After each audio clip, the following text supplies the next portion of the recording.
The disciples of the Manhwa sect stood in perfect formation, ready to start another brutal day of physical training. One of the disciples yelled as he struggled to push himself up from the ground in a push-up position. Meanwhile, Chung Myung, our protagonist, stood on a boulder on top of a disciple who was begging for the training to end. He looked at the struggling disciples and said that no one had died yet, so they could keep going. The disciple struggled to complete another push-up, the weight of the rock and Chung Myung bearing down on him. The man screamed as he tried to lift the rock, and right on top of the rock, Chung Myung sat casually, watching the man struggle with a relaxed expression. But to understand how they got here, we must go back to the Great War that happened 100 years ago. Chung Myung stood there, covered in blood. All around, bodies were scattered on the ground. He realized that the only thing left in this place now was death. Chung Myung called out, "Sayong Jangmun." He looked up at the sky. He continued to call out, "Saje." The man's voice was weak, barely a whisper as he spoke. He thought of the Sajals, a disciple of Asahyung. The place was filled with blood and strange energy, a testament to the savagery of the battle. Chung Myung was impaled by a sword, his white robes soaked in blood. Despite the mortal wound, he declared that they were all dead. Over 20 different sects, including the 10 great sects, completely wiped out. The ultimate military unit, composed of the elites, was gone. Their clash with Chunma resulted in complete annihilation. He wondered whose fault this was, concluding that it was all because of one man. The heavenly demon sat atop a pile of swords, like some kind of dark king surveying his ruined kingdom. He was the demon sent from the skies, the leader of the group that turned the entire world into a bloodbath. The heavenly demon was a terrifying sight. He was pierced by countless swords, but he remained calm and composed. The heavenly demon spoke, his voice echoing with a strange pity. He said it was unfortunate for the disciple of the Manhwa sect. Chung Myung was covered in blood, his white robes stained crimson. Below, the battlefield was littered with bodies and broken swords, a testament to the ferocity of the battle. Chung Myung's face was a mess of blood and sweat. He was clearly in pain, but he still looked determined, even as blood dripped from his mouth. The heavenly demon spoke, his voice echoing in the silence. He said that if the disciple had managed to survive, he could have bragged about killing him for the rest of his life. The heavenly demon continued, saying that it seemed this was the end for both of them. And right after, a brutal hand clenched tightly, as if trying to hold on to life. The heavenly demon finished, saying that the disciple had every right to be proud of himself. His voice was weak, but there was a hint of respect in it. The heavenly demon, barely clinging to life, admitted that even with help, his opponent's sword had reached him. He then declared that in his name of Chunma, he acknowledged the swordsmanship as Chung Myung's hand gripped his chest tightly, trying to stop the bleeding. He must have been in terrible pain. The heavenly demon finished his sentence, saying he recognized the Manhwa sect's swordsmanship as the greatest in the world. Below him lay a battlefield covered in bodies and broken weapons. Chung Myung, covered in blood and looking absolutely furious, screamed at the heavenly demon to shut up. He looked like he'd had enough. The heavenly demon looked up, his red eyes burning with intensity. He spoke with a tone of regret, saying it was quite a shame. The heavenly demon continued, saying that if he were given another moment, he would have been able to become a man, befitting the name of Hua Mo. But he accepted that this must also be his destiny. The heavenly demon, with a final breath, warned the Manhwa sect's disciple to remember. His eyes glowed with a menacing light. The heavenly demon declared that this was not the end. With his last breath, the heavenly demon warned that the demons would return. His eyes burned with a final, hateful glare. The heavenly demon warned that when that happened, the world would be taken over by demons. The warrior's hand gripped the sword tightly, the blade glowing with an eerie pink light. He didn't seem to notice the blood dripping from his wounds. The heavenly demon continued, saying that no one would be able to stop them. The warrior's face was covered in blood, his eyes barely open. He looked like he was at the end of his rope.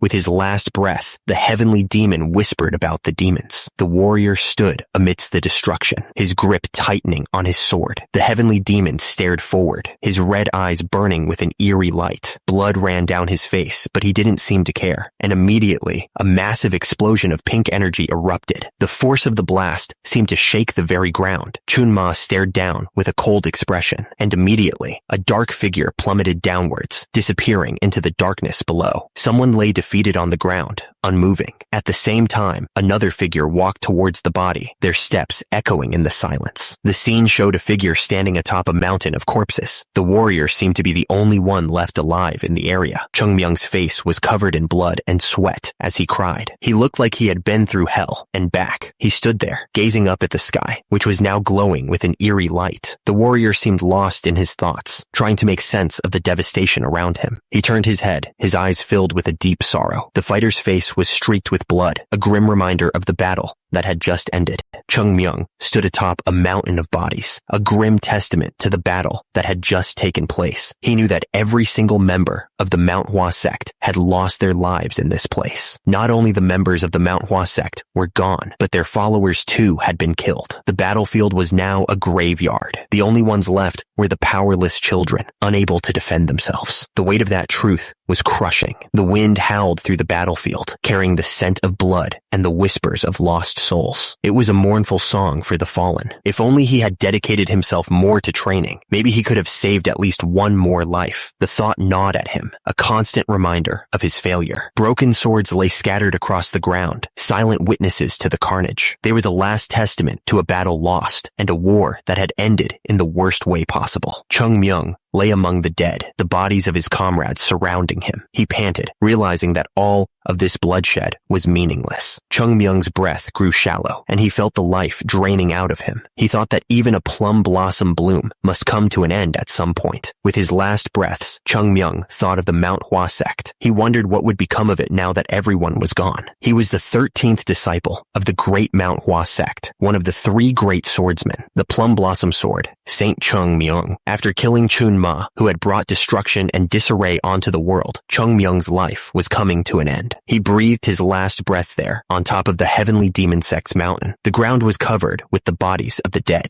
Turns out, that short story was the only thing he left behind in the world. All the fighting, all the sacrifice, it all came down to that. But then, a baby was born, a new life, completely unaware of the brutal legacy he was about to inherit. At the same time, at the gates of Manhwa, the elders looked down, worried. Below, the sect was a shadow of its former glory. Despite that, the disciples kept training under the plum blossom trees. They were trying their best to keep the Manhwa sect alive, even if they didn't know its true potential. Above, the other disciples watched, but didn't dare intervene. Down below, someone yelled at Chung Myung, calling him a brat. Chung Myung was stunned by the outburst. He wondered if his life was flashing before his eyes. The authority figure lectured the 2 disciples, emphasizing that they should be an ascetic practitioner before a martial artist. He added that power without ethics can only be regarded as violence. Chung Myung looked annoyed. Someone muttered that he was at it again. He was sick of it. Even though he had been a disciple of the Manhwa sect, he hadn't followed its teachings completely. He was getting attention he didn't deserve because of his talents, but he was just a rookie in the Manhwa sect. He wondered why he hadn't realized that back then. He thought about how everything he had came from the Manhwa sect. Then, Jang Mun's voice echoed, asking if he regretted his past. Chung Myung admitted that yes, he regretted his past. Sahyung Jangmun. If only he had been more dedicated to following the teachings from the Manhwa sect, he thought. And if he could have become even a bit stronger than he was, he could have changed the ending of this horrible tragedy. Jangmun looked down at him with a sad smile, trying to comfort him. He told Chung Myung that there was no need to regret anything because the Manhwa sect would continue. The words hung in the air, promising that no matter what happened, the Manhwa sect would find a way. The mountains of Manhwa stood tall, covered in trees with pink flowers. It was a beautiful sight, full of hope. The words echoed again, stating that there would always be the Manhwa sect. It would never disappear. Chung Myung looked up, his eyes shining with a new resolve. He knew what he had to do. The small building stood quietly under the open sky, looking worn. Everything seemed calm for now. Someone reached out, shaking a figure awake. The voice shouted, asking about Chun Ma and how that could be possible since he was supposed to be dead. The person who was sleeping sat up, looking around with a dazed expression. He mumbled the name Chun, as if trying to understand what was happening. Standing over the sleeping figure, someone held a bamboo stick. He yelled that the other person was talking crazy in his sleep, calling him a bum. Now fully awake, the person sat up, his face still showing confusion. He asked why everyone had already left to beg, and what was going on. The man looked absolutely furious. He couldn't believe that he was being threatened after someone someone had the nerve to laugh at him. The man on the ground tried to calm things down. He asked the guy with the bamboo stick to put it down, saying he didn't understand what was going on. But the guy with the bamboo stick just laughed at him. He didn't seem to care at all. The man sitting on the ground was beyond confused. He started laughing too, saying that none of this made any sense.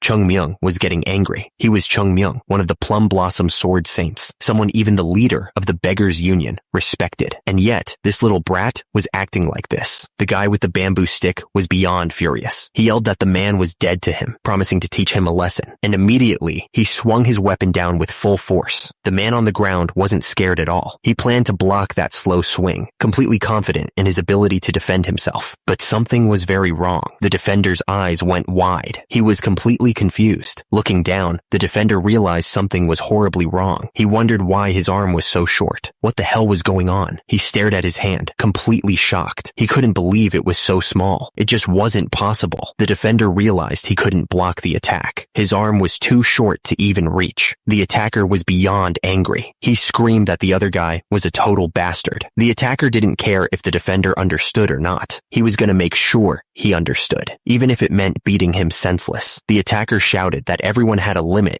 to how much nonsense they could take. He promised a good beating would knock some sense into him. Someone screamed in pain. It was a long, drawn-out shriek of agony. The attacker was on his knees, looking up at Chung Myung. He begged him to spare him, promising to come back later. He wiped the blood from his nose, making a sound of disgust. The beating had really messed him up. Sitting by the river, the attacker grumbled about how much he hurt. He couldn't believe he'd gotten beaten so badly, even back in the Manhwa sect. He called Chung Myung a damned bum brat, even if it was for the sake of that brat. He'd make sure to take care of the beggars of the Beggars Union. He was trembling with anger at the thought. Anyway, the attacker just kept walking, deeper into the water. He was probably planning his next move. Chung Myung stared down into the water, lost in his thoughts. He hadn't expected to end up in this situation, not after everything that had happened. He stared at the reflection staring back at him. Chung Myung wondered who this child was that he saw staring back at him from the water. Chung Myung touched his face, trying to make sense of everything. He asked himself what the hell was going on, and if this was the reincarnation that was mentioned in Buddhism. Chung Myung thought he would have entered the Shaolin temple instead if he knew this was going to happen. He was starting to regret his choices. He was so lost in thought that he didn't notice someone approaching. Suddenly, a voice called out, "Hey!" The guy who had been getting beat up earlier approached Chung Myung, asking if he was okay. He explained that Wang Cho always acted like that, but today he had really gone too far. Chung Myung raised a finger, stopping him mid-sentence. He said that he only had one thing to say. Chung Myung paused for a moment, then raised another finger. Actually, he corrected. There were two things he wanted to ask. Chung Myung stared intensely. His eyes narrowed. The other guy looked back, completely confused by the sudden shift in mood. They stood there near the river, the sound of the water flowing around them. The tension was thick in the air as they waited for Chung Myung to speak. Chung Myung's eyes narrowed as he thought about his situation. He wondered aloud if he had really fallen so low as to become a beggar. The other guy looked at Chung Myung with a mix of amusement and pity. He pointed out that it was pretty obvious he was a beggar just by looking at his clothes. Chung Myung was shocked at the realization. He yelled, wondering how he could possibly be a beggar. Then, he quickly composed himself and said he had a second question to ask. The other guy looked even more confused. Chung Myung suddenly asked if he knew who Chun Ma was, adding that he had thought the guy was acting pretty normal for someone who had just been beaten up. Chung Myung's patience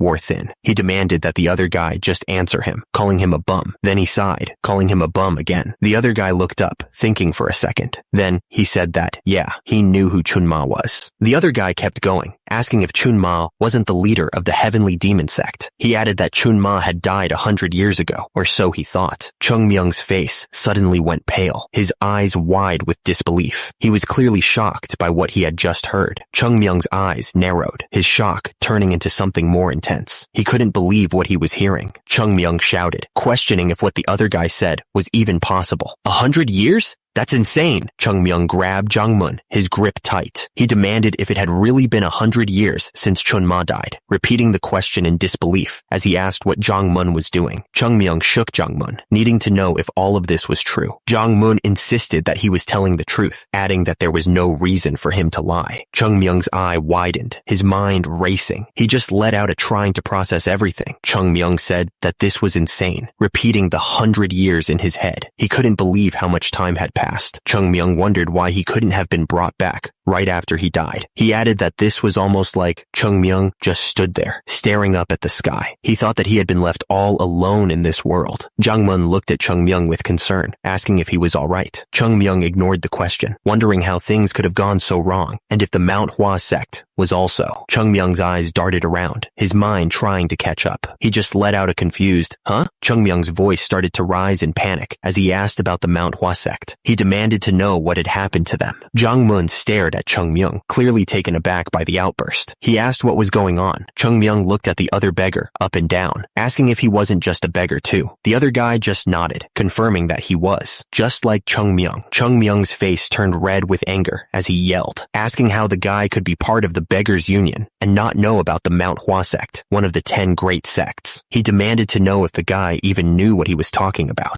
The other beggar tilted his head, completely lost. He wondered what kind of nonsense Chung Myung was spouting. Chung Myung started listing off the 10 great sects: the Shaolin Temple, the Wudang, Ashen Sect, Kong Tong Sect, Ching Cheng Sect, the Lotus Order, Southern Island Sect, Kunlun Sect, the Beggars Union, and the Southern Edge Sect. Chung Myung's eyes widened in disbelief. He couldn't believe what he was hearing. There was no such thing as the Manhwa sect in the 10 great sects. It was like a punch to the gut. The message burned into his mind. The Manhwa sect wasn't part of the 10 great sects anymore, and immediately, Chung Myung's face twisted in shock. He couldn't believe it, asking how that was even possible. The news hit him hard, and his eyes filled with disbelief. The beggar stared at Chung Myung, clearly confused by what he was saying. He asked what kind of nonsense he was spouting. Chung Myung listed the 10 great sects. They were the Shaolin Temple, the Wudang, Ashen Sect, Kong Tong Sect, Ching Cheng Sect, the Lotus Order, Southern Island Sect, Kunlun Sect, the Beggars Union, and the Southern Edge Sect. Chung Myung was stunned as he heard that there was no such thing as the Manhwa sect in the 10 great sects. He couldn't believe what he was hearing. The words echoed in his mind. The Manhwa sect wasn't part of the 10 great sects. It was a hard pill to swallow. Chung Myung's eyes widened in disbelief. He asked how that was even possible, completely shocked by the news. Chung Myung suddenly found himself being grabbed by the neck. He gasped, wondering if this was happening again. The beggar demanded, "The Southern Island sect? The Southern Island sect you said? Those country island bumpkins have become one of the 10 great sects?" He paused, then shouted, "Hold up, that's not what's important. The Manhwa sect isn't part of the 10 great sects anymore. The Manhwa sect." The beggar's grip tightened as he repeated, "The Manhwa sect." The beggar loosened his grip a bit, thinking out loud. He said that now that he thought about it, he thought he had heard that such a sect existed on the Shanxi province map. The beggar continued, "The Shanxi province map, right. It must be on the Shanxi map somewhere. Do you know anything about it?" He then admitted he wasn't sure about them being a part of the 10 great sects, but Chung Myung looked up, his mind racing. He was starting to get a really bad feeling about all this. Then the beggar said, "As far as I know, the Manhwa sect has already fallen." Chung Myung's face went pale. Chung Myung's eyes widened, refusing to believe what he was hearing. "It has fallen? The Manhwa sect has..." The beggar continued, "The sect that was one of the 3 most prominent sects in the world, along with the Wudang and the Northern Loyal family. The Manhwa sect has fallen?" Chung Myung screamed, unable to process the information. Chung Myung was left speechless. He was at a loss for words. Chung Myung groaned, clutching his head. He was really starting to feel the effects of that beating. Chung Myung sat up, still in disbelief. He shouted that he refused to believe it and needed to see it with his own eyes. Underneath him, the beggar looked down at him, clearly annoyed. Chung Myung clenched his fist, his knuckles turning white. He was determined to find out the truth, no matter what it took. Chung Myung shouted that he was heading to Manhwa. He didn't care what anyone said. He had to see it for himself. The beggar warned him not to go. He said that if Chung Myung didn't want to get beaten up again, he should just go back to begging. Meanwhile, Chung Myung just stared at the ground, lost in thought. Chung Myung yelled at the beggar to shut up, saying he was going to ask more questions and the guy better answer. But the beggar wasn't listening at all. He seemed lost in his own world. Chung Myung stared down at his hands, looking absolutely confused. He wondered what was going on with this body of his. Chung Myung looked up, his expression full of confusion. He asked what the name of this body was, hoping for some kind of answer. The beggar scoffed, asking why a beggar would even have a name. He said people just called them whatever they wanted. According to him, Chung Myung was Cho Sam. Chung Myung grimaced dismissed, thinking that Cho Sam sounded like a total beggar name. He then wondered about his age, guessing he was around 15 or 16 based on his skin. But how would a beggar even know their age? Chung Myung demanded that the beggar give him his name and the name of the brat who beat him. He asked if the beggar really didn't remember anything at all. The beggar finally gave in, telling Chung Myung that his name was Ku Chil. He added that the one who beat him was called Ku Pal, but they usually called him Wang Cho. Chung Myung just hummed in response. Taking in the information, Chung Myung warned Ku Chil to listen carefully. He declared that he repays favors twice as much, but he returns grudges 10 times as bad. Chung Myung told him to remember the name Chung Myung of the Manhwa sect. He promised that the next time they meet, he would return today's favor. Anyway, Chung Myung announced he'd be leaving now, and with that, he turned and walked away, leaving Ku Chil behind. Chung Myung turned his back to the beggar, ready to move on. The beggar watched him leave, probably wondering what to make of all that. Chung Myung stopped suddenly, looking around. He asked which way was the Manhwa of the Shanxi province. He didn't get an answer right away, so he sighed, looking up at the sky, and then he started running. He was going to get there on foot, no matter what. Chung Myung declared that he was running. He was going there by foot. He said that even in his past life, he didn't ride something as slow as a horse. Chung Myung's face was red and sweaty, but he kept pushing himself. And yet, he wasn't sure how much longer he could keep this up. He was already collapsing. Chung Myung cried out that he was gonna die. He was flat on his face, panting. Chung Myung realized that this body wasn't fit at all, and he was already tired after running for only a few minutes. There was no way it was possible. Chung Myung would probably pass out and die on the way there. Chung Myung was still lying there, completely exhausted. So, how was he going to get to the Shanxi province, you ask? Chung Myung was lying on the ground, but he was already plotting. He thought to himself that this was where the trickeries of the great Chung Myung were going to come into play. He started laughing like a maniac. Chung Myung was fired up now. He figured he just needed to train himself in martial arts. The others probably didn't realize how amazing this opportunity was, he thought. Chung Myung knew that even those who had reached the peak of their martial arts skill had regrets. They regretted that when they were younger, they should have focused more on the fundamentals. He started snoring though. He also knew that they regretted that when their sahyung nagged them to train, they should have at least pretended to. He remembered those days clearly, and they shouldn't have been caught drinking the liquor their sahyung hid away. Oh, Chung Myung told himself to disregard the last one, because it was delicious. He couldn't help but smile at the memory. Chung Myung was fired up. He declared that he could do this all over again. Chung Myung figured he needed to find a place where he could avoid the world as much as possible. He decided this spot would do just fine. Chung Myung sat down in front of the tree. He wondered what he should learn first.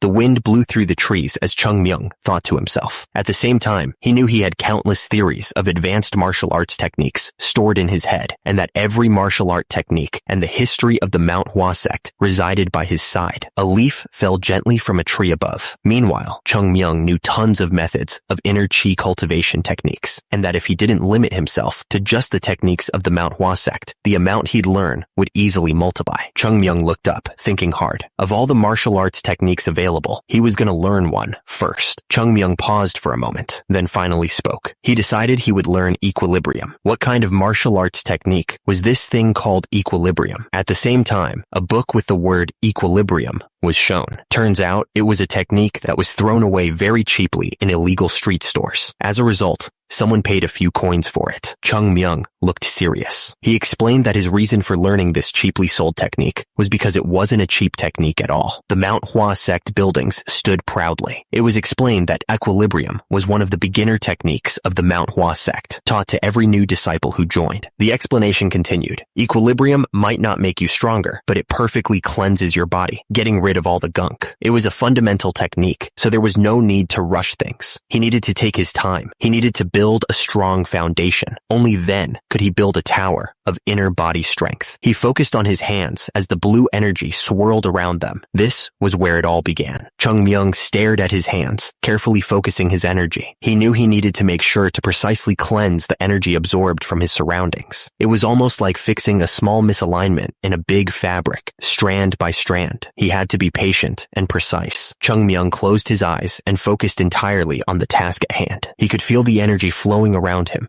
ready to be molded. He needed to perfectly cleanse any impure energy, and if he gathered the cleansed energy into the dantian of his body, the energy started to swirl faster and faster, gathering into a bright ball of pure light. He could feel the power growing within him. Chung Myung felt a surge of power as he sat there, finally done. It's done, he thought, feeling a sense of accomplishment. He knew that this dantian would be the foundation that would open up a whole new world for him. He jumped up, ready to go. A small but firm energy would roll like a snowball and eventually become an avalanche. No one would be able to stop. Shall I run to Manhwa now? He wondered. Then he paused, confused. Huh? Suddenly, Chung Myung tripped and went sprawling. Oh, right, he thought, face-palming. He had already used all of his energy learning the technique. Chung Myung groaned as he lay on the ground, completely drained. Damn it, he thought, annoyed. Equilibrium didn't help at all when he needed to use his body right away. Far away, a middle-aged man watched with a knowing smile. Chung Myung, you, he muttered, his expression unreadable. The man cackled, enjoying Chung Myung's frustration. He told him that he sometimes just forgot to use his brain, and then told him to get lost because he was getting on his nerves. Chung Myung was getting desperate. How in the world was he supposed to get to Manhwa at this rate? Nearby, the marketplace was bustling with activity. People were buying and selling, and horses were being led through the crowds. On the edge of town, a man leaned against a wall, resting. He seemed completely worn out. Suddenly, a voice called out, "Brother! Brother!" The resting man woke up, startled. What? He asked, confused. One of the beggars pointed angrily, telling the other that there was a rookie beggar stealing all their begging money. The other beggar listened, annoyed. The beggar with the bun asked if that was true.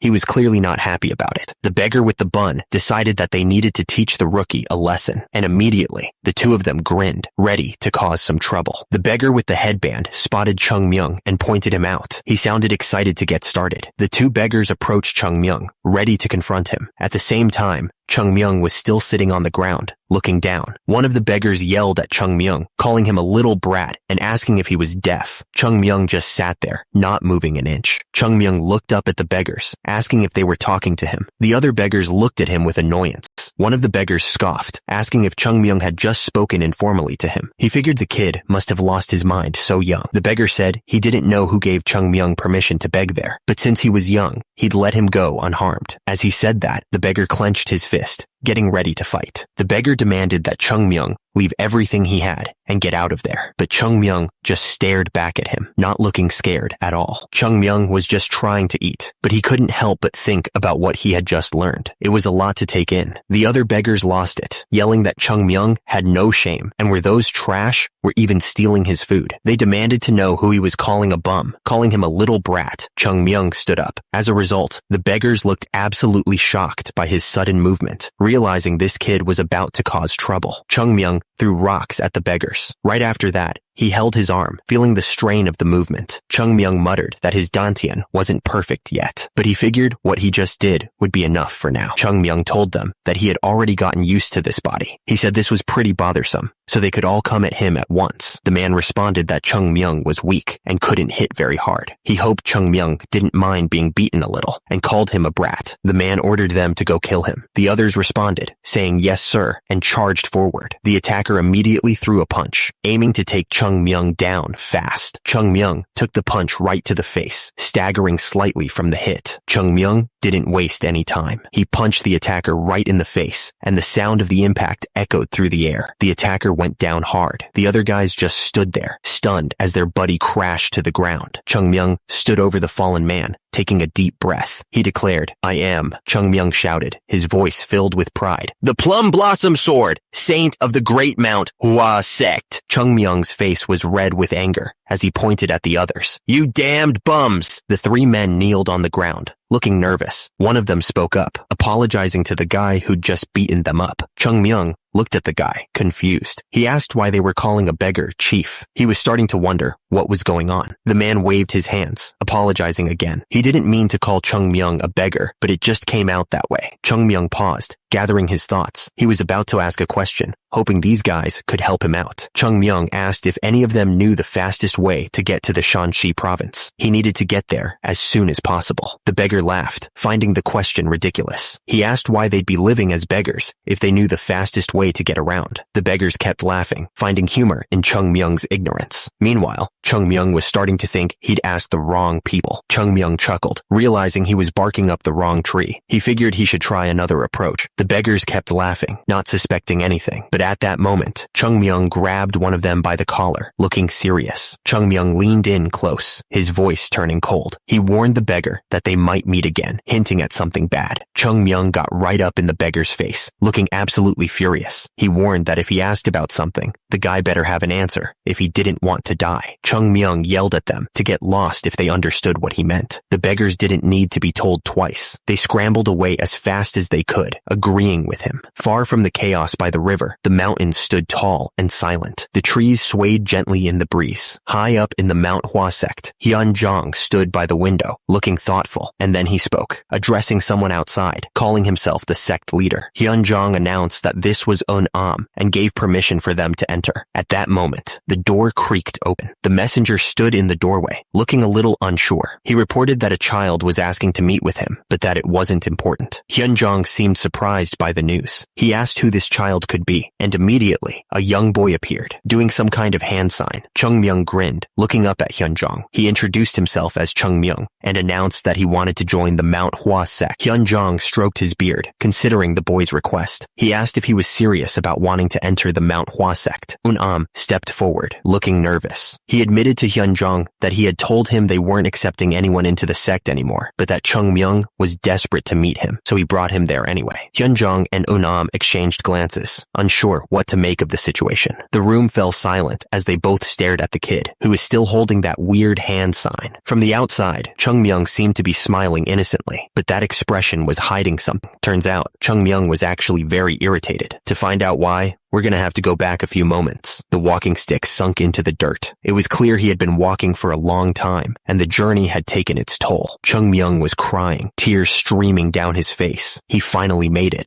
muttering that he had arrived. He looked up, his eyes fixed on the imposing silhouette of Mount Hua looming above. He said the name of the place like a prayer. Chung Myung grumbled about the shortcut those beggars had given him. It hadn't helped at all, but at least he was finally there. He swore he wouldn't forgive them if they ever crossed paths again. Chung Myung looked down, steeling himself for what was to come. Well then, he muttered, ready to face whatever lay ahead. Chung Myung gripped the branch tightly, his knuckles white. It's time for me to climb the mountain, he declared, his eyes fixed on the peak above. He took the first step, then another, and another, climbing the seemingly endless stone stairs. He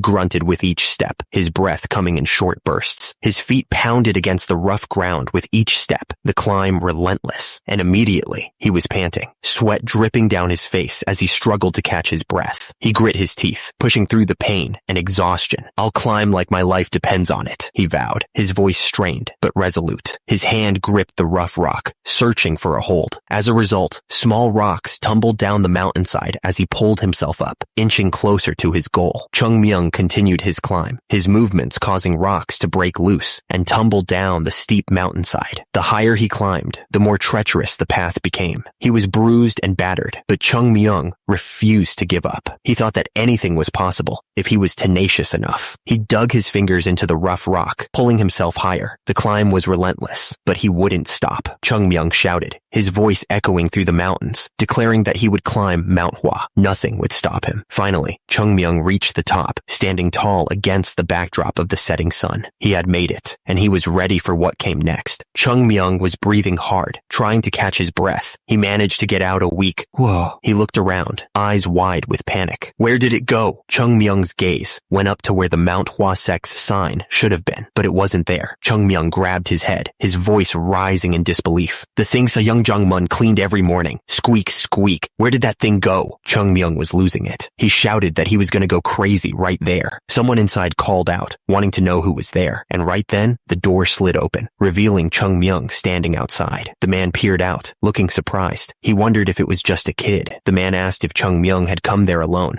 and how he had managed to climb all the way up there by himself. Chung Myung replied that he had just climbed up. Chung Myung looked up, trying to catch his breath. He said he had something he wanted to ask. The man was listening intently. Chung Myung asked if he was a martial arts practitioner from the Manhwa Sect. Chung Myung looked up at the man, his eyes shining with determination. He declared that he was right. The Manhwa Sect hadn't disappeared completely. Chung Myung looked surprised as the man spoke. He asked if he could come in for now, then apologized. The man explained that they weren't accepting any outsiders at the moment, but he added that it was probably too late to start climbing back down, and they couldn't let a guest of the Manhwa sect climb back down in the middle of the night. The man at the door gestured for Chung Myung to come inside. He added that Manhwa got very cold when night fell. Chung Myung's face twisted in frustration, and he let out a silent scream. He couldn't believe what he was hearing. Chung Myung stared at the dirt floor of the training grounds in disbelief. He demanded to know what happened to the marble stone floor and what was wrong with the place. Unam tried to calm Chung Myung down, explaining that they were merely pieces of stone. He added that they must have sold them when they were in a dire situation. Unam then tried to reassure him that the training ground was very spacious and nice, but Chung Myung didn't seem convinced. Chung Myung's smile faded. However, he had a feeling there was more bad news coming. Chung Myung's eyes widened as he gazed at the crumbling remains of what was once the heavenly golden palace. He couldn't believe what he was seeing. Chung Myung pointed a shaking finger, stuttering in disbelief. He was absolutely floored by the state of the place. Chung Myung stared at the empty space, a puzzled look on his face. He asked if something was missing there or if it had always been empty. Unam confirmed that it was pretty obvious. He explained that palaces once stood in the empty lot. He knew it was bad, and he was asking where they all went. Hyunjong laughed, trying to brush it off. He said it wasn't something someone of Chung Myung's age would know. Hyunjong admitted that it was pretty embarrassing for a martial arts master to say, but he guessed it was a wound of glory, or some nonsense like that. Chung Myung tilted his head, confused, but Hyunjong quickly said it was nothing, sir. The sect leader gestured for Chung Myung to follow him. He said it was understandable, and it wasn't like it was their fault or anything. He just wanted to show him something. He added that they probably had it the roughest, trying to keep the sect from disappearing until now. Every step was a struggle. They arrived at the Yuyuan temple. The sect leader pointed to it and said that this one seemed to be intact, at least. The Manhwa sect was a martial arts sect, so the guests had their own set of duties. Every member had a role to play. The sect leader told Chung Myung to go on in and prepare to pay his respects to their ancestors. Chung Myung nodded in agreement. Chung Myung stopped dead in his tracks, his eyes wide. Something wasn't right. He had a bad feeling about this place. He looked around the temple and his face fell. It was empty. There was nothing there. He started listing the missing items, his voice rising in disbelief. The golden candlestick that was given to ancestor Daitong Hak by the emperor of the Jin dynasty was gone. The hanging scroll, written by hand by the ancestor, the gold plating decorations, all gone, just like that. And the paintings that used to fill the room were all gone. The place was completely empty, stripped of everything that made it special. Chung Myung's eyes darted around the room, and he looked absolutely shocked. He stammered, barely able to get the words out, wondering if there wasn't something else that was supposed to be there. Chung Myung frantically looked around the room, his eyes scanning every corner. He was looking for a flower, he said, wondering where it could be. Chung Myung turned to Hyunjong, his voice rising with urgency. He demanded to know where the flower had gone and how Hyunjong knew about it in the first place. He looked absolutely furious. Hyunjong watched Chung Myung's outburst with a thoughtful expression. He seemed to be weighing his words carefully before responding. Chung Myung was not letting it go. He insisted that there had been a flower, a plum blossom made out of some strange white metal. He demanded to know where that flower was. The man smiled and casually revealed that they had sold it. He seemed completely unbothered by the news. Chung Myung listened as the speaker continued, explaining that they couldn't find a use for it. Apparently, it didn't suit their temple, and they were troubled about what to do with it. But luckily, they found a merchant who was willing to buy it at a good price. The words hit Chung Myung like a physical blow, and he dropped to his knees. The reality of the situation was starting to sink in. Sahyung Jong-moon looked down at Chung Myung with a sad smile. He confirmed the awful truth. The Manhwa sect had fallen, the white plum blossom of the nocturnal fragrance. It was one of the two sacred artifacts of the Manhwa sect, along with the divine sword of the violet dawn. This type of white plum blossom gave off a sweet scent at night, and it wasn't as showy as gold, nor as flashy as silver, but rather unpretentious. It was a sacred artifact said to hold the righteous spirit of the Manhwa sect. The news hit Chung Myung hard, and he exploded with anger. And these dumbasses sold it off, he shouted. Sahyung Jong-moon noticed that Chung Myung was on his knees and asked if he was all right. Chung Myung was starting to realize the gravity of the situation. He knew he needed to step in as soon as possible before they made an even bigger mess of things. He looked up at Sahyung Jong-moon and begged him to let him meet with the sect leader. He was desperate to get things back on track. Chung Myung looked up and yelled. He wanted to join the Manhwa sect more than anything, and with that, everything was about to change. Alright, so the story jumps back to the present. Chung Myung was standing there with the sect leader and another guy in front of Manhwa. The sect leader was saying something about him wanting to join the Manhwa sect. Chung Myung looked at the sect leader and confirmed that he knew about the Manhwa sect. He figured it wouldn't be easy to get in, but he had a plan. Chung Myung smirked to himself. He knew he had an entire scenario ready to go. He was going to make sure he got in. The thing is, Chung Myung was going to use the name of Chung Jin, who was lost in the middle of a war. He was ready to tell them the story he had come up with. Chung Myung's story was that Chung Jin fell off a cliff. Then a lumberjack found him and treated his wounds. It was all part of his plan to get into the Manhwa sect. Chung Myung's story continued, explaining that even though Chung Jin couldn't move right away because of his wounds, he still taught the lumberjack the Manhwa sect's martial arts techniques to thank him. And immediately, Chung Jin treated the lumberjack as his disciple. Chung Myung grinned, revealing his master plan. He declared that he, Chung Myung, was the lumberjack's descendant. This was it, the moment of truth. Chung Myung thought to himself that the best thing about this whole story was that he could set his own position in the sect. After all, if the lumberjack was his grandfather, then he'd technically be on the same level as the sect leader. He thought it was an amazing plan, if he did say so himself. Chung Myung smirked, thinking that he should be in a higher position than the youngsters. He was ready for them to reject him or ask him for a reason. The sect leader surprised everyone by saying he approved Chung Myung's entry to the sect. Chung Myung looked completely lost for words. He wondered what was going on, and all he could manage to say was, huh? Chung Myung was still trying to understand what he was hearing, but the sect leader interrupted him, saying that if he really wanted to join the sect, he should let him do as he wished. The sect elder was completely baffled. He reminded the sect leader that he had said he wouldn't accept any more entries to the sect, but the sect leader just brushed it off, saying he had changed his mind. The sect leader continued, saying that maybe this was their destiny. Chung Myung looked even more confused as the sect leader told the sect elder that they needed to show more suspicion towards strangers before accepting them into the sect. The sect leader finished, saying that whatever the reason this child had, he came looking for the Manhwa sect. He seemed to have made up his mind. Hyunjong smiled, saying they don't chase away a bird that has come to the eaves to avoid the rain. He added that they hand out food to animals who come looking for food in the winter. How could they deny a child who seeks entry into the sect so desperately? Hyunjong then ordered Unam to provide the child with a place to stay and prepare for the entrance ceremony. Unam agreed immediately, saying he would prepare everything right away.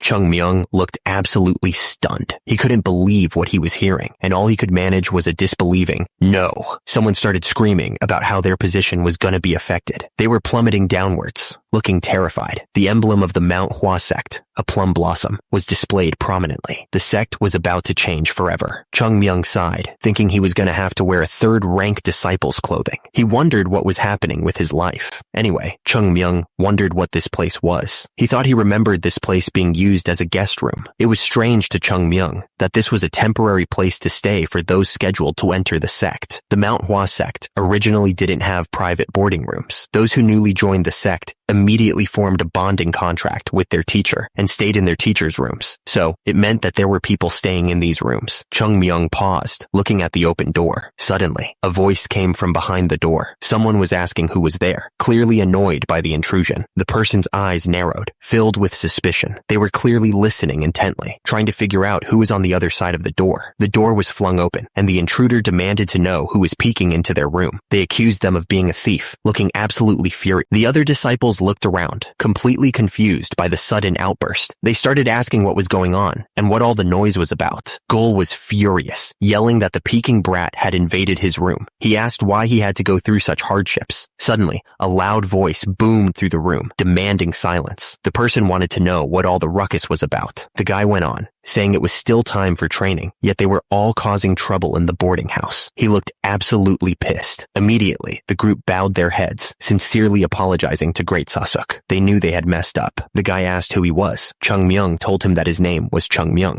Great Sasuk told Chung Myung that he must be the newcomer in the White Plum Blossom boarding house. Great Sasuk told him to get some rest for the day since it was already late, and to make sure to participate in training starting tomorrow. Great Sosik dismissed the rest of the group, telling them to come back downstairs. They all replied, "Yes, sir." Jo-gul looked absolutely furious. He glared in Chung Myung's direction, clearly not happy about the interruption. Gul was furious that someone had been peeking into his room. He yelled that he would deal with the intruder later and make sure to teach him a lesson. Jo-gul just stared back silently, not sure what to say. Chung Myung just stood there, taking it all in. He figured he'd just have to deal with it. Chung Myung looked at the group, calling them the cute little successors of the Manhwa sect. He said that he would make sure to give them proper attention. Chung Myung smirked, adding that his kind of giving proper attention might be a bit different from others. He let out a little heh, as if he was planning something evil. He figured it was their problem, not his. Outside, the White Plum Blossom boarding house stood silently under the moonlight, unaware of the hell that was about to be unleashed upon its residents. Jo-gul stared right at Chung Myung, a strange smile on his face. He told him to take them off. Chung Myung looked confused, tilting his head slightly. He asked what he was supposed to take off. Jo-gul, surrounded by the others, didn't hesitate. He told Chung Myung to take off everything he was wearing. Jo-gul went on to explain that this was how men got closer to each other. He said they'd take off all their clothes, dance, get beaten up a little bit, and wouldn't that strengthen their affection towards their seniors? Jo-gul finished his weird explanation and stared at Chung Myung expectantly. He told him that if he understood, then he should hurry up and take them off. Chung Myung looked around at the group of guys. He had a question to ask. Chung Myung asked where the boarding house advisor, Eun-gum, was at. He added that the advisor didn't usually train in the afternoon. Jo-gul looked furious. He said that this little brat just couldn't stop talking. He changed his mind, deciding that they'd start with a little beating. Jo-gul stared down at Chung Myung. He told him to flex his neck muscles. Jo-gul cocked his fist back. He punched Chung Myung right in the face, sending him flying. The roof of the building shook violently from a powerful impact. The whole structure groaned under the sudden force. A crowd of people watched in stunned silence, their mouths hanging open in disbelief. What was going on? And immediately, the floorboards splintered as Chung Myung stood tall. The other students were sent flying, crashing to the ground around him. Chung Myung's face twisted in anger. He thought to himself, "Start with a little beating, you say?" The crowd of students recoiled in terror at Chung Myung's outburst. He screamed at them, calling them scumbags. The night air filled with screams of agony. The sound was so intense that it felt like the very sky was cracking. Suddenly, Chung Myung's voice cut through the screams. He called out, "Sahyung Yoon Jong." Chung Myung told them to put a little bit more effort into the massage. He said he was giving them special treatment because Yoon Jong was the great Sakyung there. One of the students replied that he would do his best. Chung Myung then turned his attention to someone else. He asked, "And you, Sahyung Jo-gul?" Chung Myung told him he wasn't going to hurt him, so he should come out. He looked absolutely furious. Chung Myung started asking questions, saying he still wasn't used to the situation in the Manhwa sect, and immediately, the subordinate replied nervously, saying that Sir Sajay could ask him anything. Chung Myung asked what happened to the Heavenly Golden Palace. He also wanted to know why the Manhwa sect was in such a mess. He looked serious, waiting for answers. The subordinate started to answer, but he was clearly nervous. He stammered, trying to find the right words. Chung Myung then asked if Sir Sajay knew of the Plum Blossom Sword Saint. He didn't wait for an answer before declaring that he was the Plum Blossom Sword Saint himself. The subordinate looked shocked. According to the Sasics, the Plum Blossom Sword Saint took a major role in defeating Chunma. The image of the legendary warrior loomed over the battlefield, a symbol of hope and strength. But after that, the remaining groups of the Heavenly Demon Sect went completely nuts and stormed into the Zhongyuan region. And for some reason, they forced their way all the way up to Mount Hua and set the entire mountain on fire. And because of the severe damage they took back then, they still haven't recovered the prowess they used to have. Chung Myung paused, trying to process the information. Wait, so that means the reason why the Manhwa sect fell is because of me? I hate my life. The elders had been discussing the Tai Yi Flummox sword technique, and it wasn't looking good. Turns out, the technique lacked Taoistic aspects and wasn't very powerful either.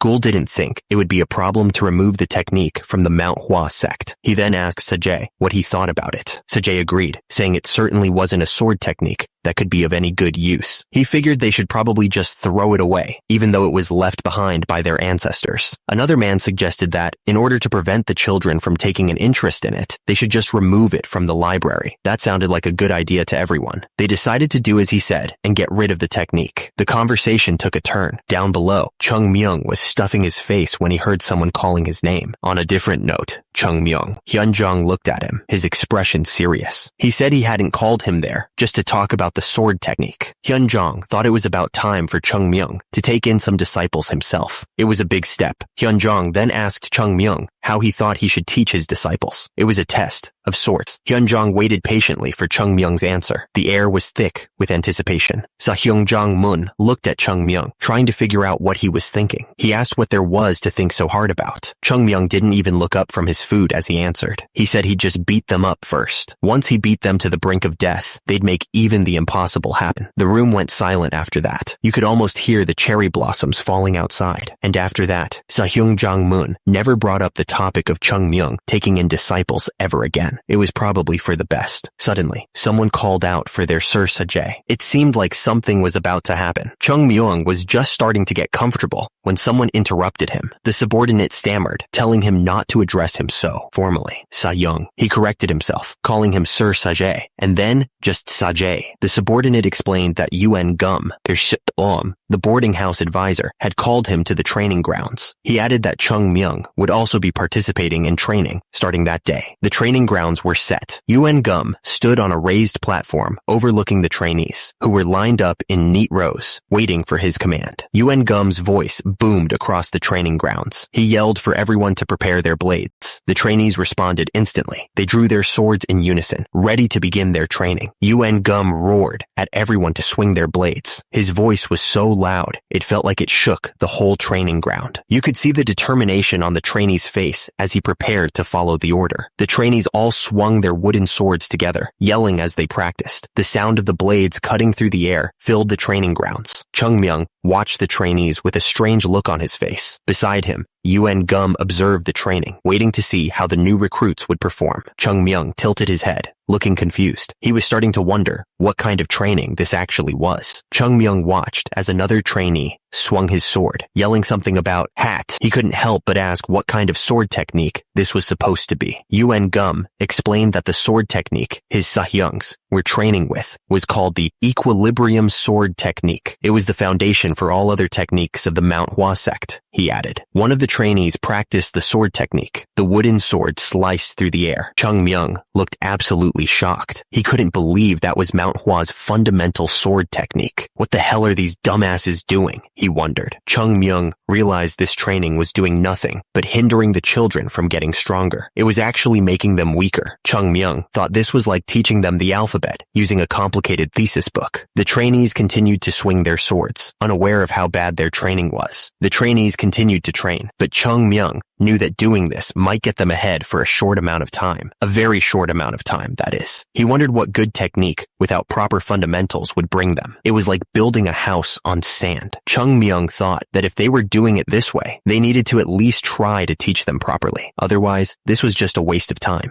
Chung Myung stared in disbelief. He looked absolutely furious. He looked up at the sky. Look how beautiful the blue sky is. The clear and cloudless sky is like the nothingness of the future of the Manhwa Sect. Chung Myung looked up, completely lost. He didn't even know where to begin with these guys. Suddenly, someone called out, "Sahyung." Jo-gul looked around, completely startled. "Yes?" The voice asked what else he was learning other than this technique. Jo-gul looked even more confused. Oh. The voice continued, explaining that after learning the equilibrium sword technique, they learned the sword technique of the 7 sages. And after that, they graduate from the Plum Blossom House and learn the Lesser Ching sword technique. Chung Myung closed his eyes, taking a deep breath. After learning all the basics, they were finally able to learn the sacred technique of the Manhwa Sect. Turns out, the technique was called the Tai Yi Flummox sword technique. Chung Myung looked completely lost and asked, "What?" The man then added that the Tai Yi Flummox sword technique lacked Taoistic aspects and wasn't very powerful either. Chung Myung, still eating, said that it was certainly not a sword technique that could be of use and they should probably just throw it away. Chung Myung suddenly yelled, reminding them that this was what they had agreed on. And yet, the technique they were learning was the Tai Yi Flummox sword technique? Are you kidding me? Chung Myung was absolutely furious and yelled, asking what happened to the 24 movement plum blossom sword technique and called them retards. Suddenly, a voice boomed from above, demanding to know who was chattering again. and ordering them to come up there immediately. The voice seemed to come from the main building. It was Joe Ghoul, looking back nervously. He mumbled that it was him, Sahyung Joe Ghoul. Joe Ghoul, trying to sound tough, told Chung Myung not to be so formal with him. He repeated, "Yes, Sajaya," in a less formal tone, trying to act like he was in charge. Chung Myung asked Joe Ghoul to do him a favor, but Joe Ghoul seemed a little unsure. He asked what kind of favor Chung Myung had in mind. Joe Ghoul then told Chung Myung to tell everyone to gather in front of the White Plum Blossom boarding house at 5 a.m. the next morning. He seemed to be enjoying bossing people around. Joe Ghoul continued, telling Chung Myung to also prepare the things he was about to tell him. He seemed to be getting more and more confident with each order. Joe Ghoul finished by telling Chung Myung to prepare 5 of those items per person. It was pretty wild seeing Chung Myung being ordered around like this. Joe Ghoul seemed a little unsure about what he was hearing. He asked if Chung Myung really wanted him to prepare those things. Chung Myung stared back at Joe Ghoul, a slight smile on his face. He asked if Joe Ghoul didn't think he could handle it. Chung Myung said he liked Joe Ghoul's enthusiasm, as expected. He then told Joe Ghoul that he could go now, waving his hand to dismiss him. Chung Myung watched as Joe Ghoul left the room. He had a lot on his mind. The system flashed a grim warning. Currently, the Manhwa sect had neither wealth, technique, nor talent. It wouldn't be surprising if the whole sect collapsed overnight because of that.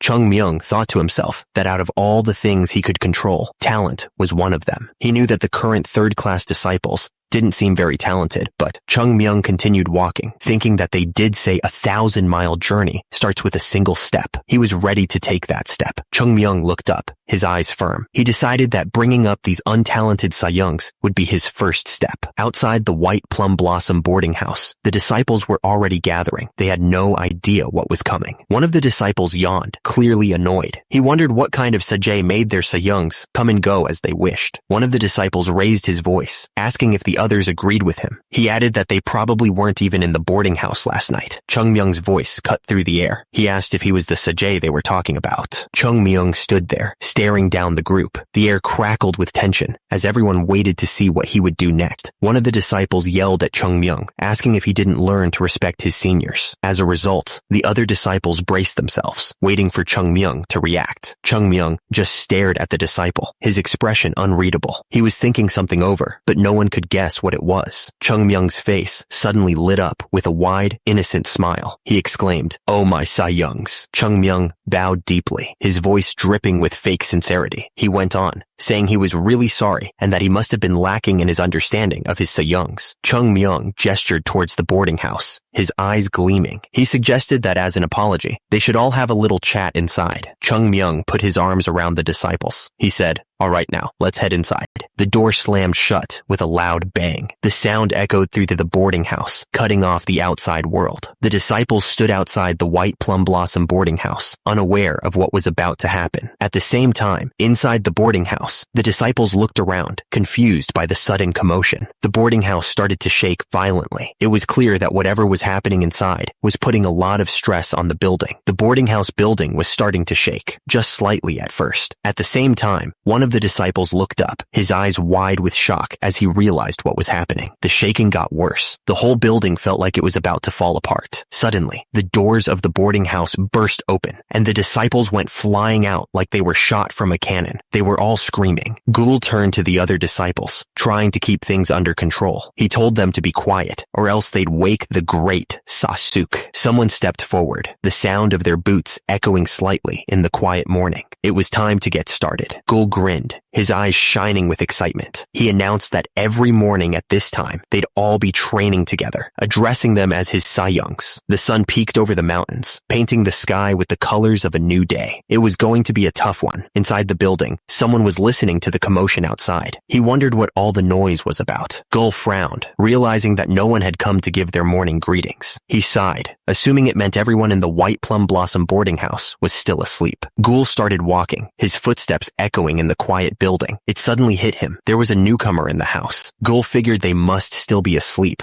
especially after doing their strange rite of passage. He glanced through a door, a mischievous glint in his eyes. Ghoul decided he was going to teach them a proper lesson this time. He had been thinking that even if Joe Ghoul got a bit too wild, Yoon Jong would be there to stop him from going overboard. But clearly, that wasn't the case. Ghoul stopped dead in his tracks, a look of utter confusion spreading across his face. He didn't understand what was going on. The scene scene in front of the White Plum Blossom boarding house was a mess. Disciples were sprawled all over the ground, barely conscious. They were calling for help, some even mumbling for their moms, and great Sasuke, another disciple, barely able to stand, looked around in disbelief. He couldn't understand why everyone was in such a bad state and begged someone to save him. Suddenly, Ungum appeared, looking extremely concerned. He demanded to know what the hell was going on, his voice filled with urgency. Ungum's eyebrows furrowed as he noticed the disciples hesitating. He wondered what they weren't telling him. Ungum's expression hardened. What reason could they possibly have to hesitate in front of him? Ungum, the boarding house advisor. Jogul was completely out of breath. He looked absolutely shocked by what he was seeing. Jogul stammered, realizing something even more important. Behind everyone else, it was the newcomer?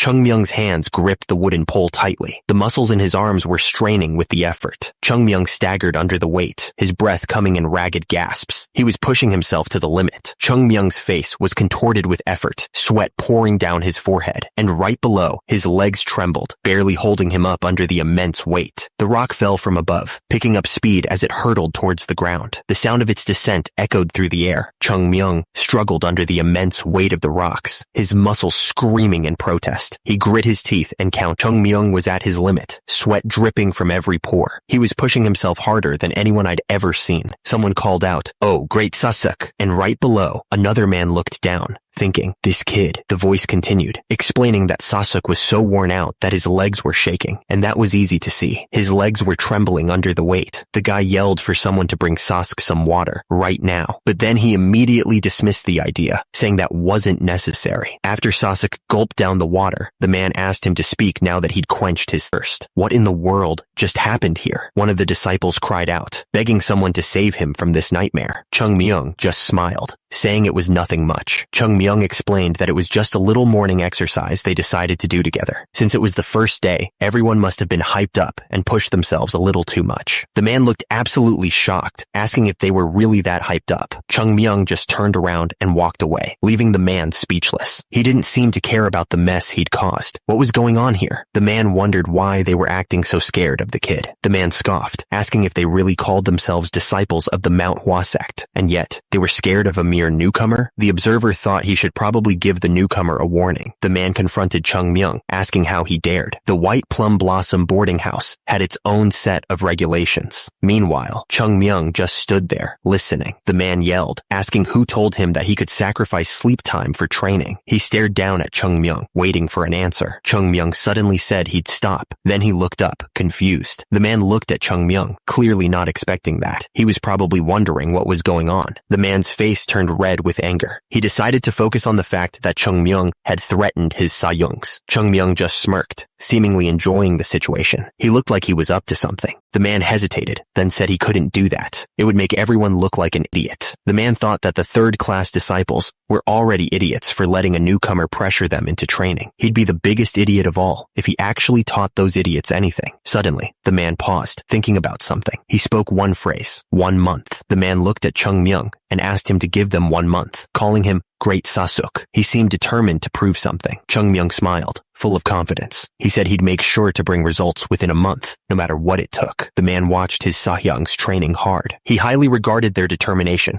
and respected them for it, since not a single one of them complained about the very demanding training session. The disciples looked at each other, trying to act tough. They all agreed that it was the right thing to do, even if they were scared out of their minds. Meanwhile, one of the disciples watched with a serious look. He figured that the others didn't dare to complain to Chungmyung, not that they actually agreed with the training. The disciple wondered where someone like Chungmyung had come from. He had completely taken control of the third-class disciples, but he intended to use that control for nothing other than training. The disciple thought it wouldn't be an easy task for Chungmyung. He wondered why he insisted on training every morning. Another disciple believed they could become plenty strong with Great Sasuke's teachings, but he figured they could speed up the process with more effort on their side. The disciple wondered if it made sense for them to sacrifice sleep for training. He figured Great Sasuke believed that there was no need for a reason in their training process, which was kind of insane. Great Sasuke asked what the most important thing was when treating their Sahyungs. The answer wasn't pretty, and it made him want to barf. dwarf? Turns out, the answer was courtesy. He knew that was important. Great Sasuke declared that he would regard his Sahyung's words as if they were coming from the heavens themselves. He was really laying it on thick. Great Sasuke wouldn't look down on his seniors. Instead, he'd keep his courtesy towards them to maintain the hierarchy. The guy was really serious about this stuff. One of the disciples admitted that Great Sasuke was the real deal. Below, the other disciples were running for their lives, clearly terrified. The disciples were completely under Great Sasuke's control. They were nothing more than ants beneath his feet. Great Sasuke told them that he was impressed with their determination to voluntarily participate in training at dawn. He was laying it on thick, but the disciples seemed to eat it up. Great Sasuke continued, saying that if they kept up these efforts, they'd definitely see great results. He told them to keep going, but then he paused, confused. One of the disciples looked up at Great Sasuke with a desperate plea. He begged Great Sasuke to save them from whatever hell they were in. The disciples were running for the hills, trying to get away from Great Sasuke. They were absolutely terrified of him. The disciples were begging for Great Sasuke to save them. They were in so much pain that they couldn't take it anymore. Great Sasuke told them it wasn't like he was going to kill them or anything. He suggested they all have a little chat back in the boarding house.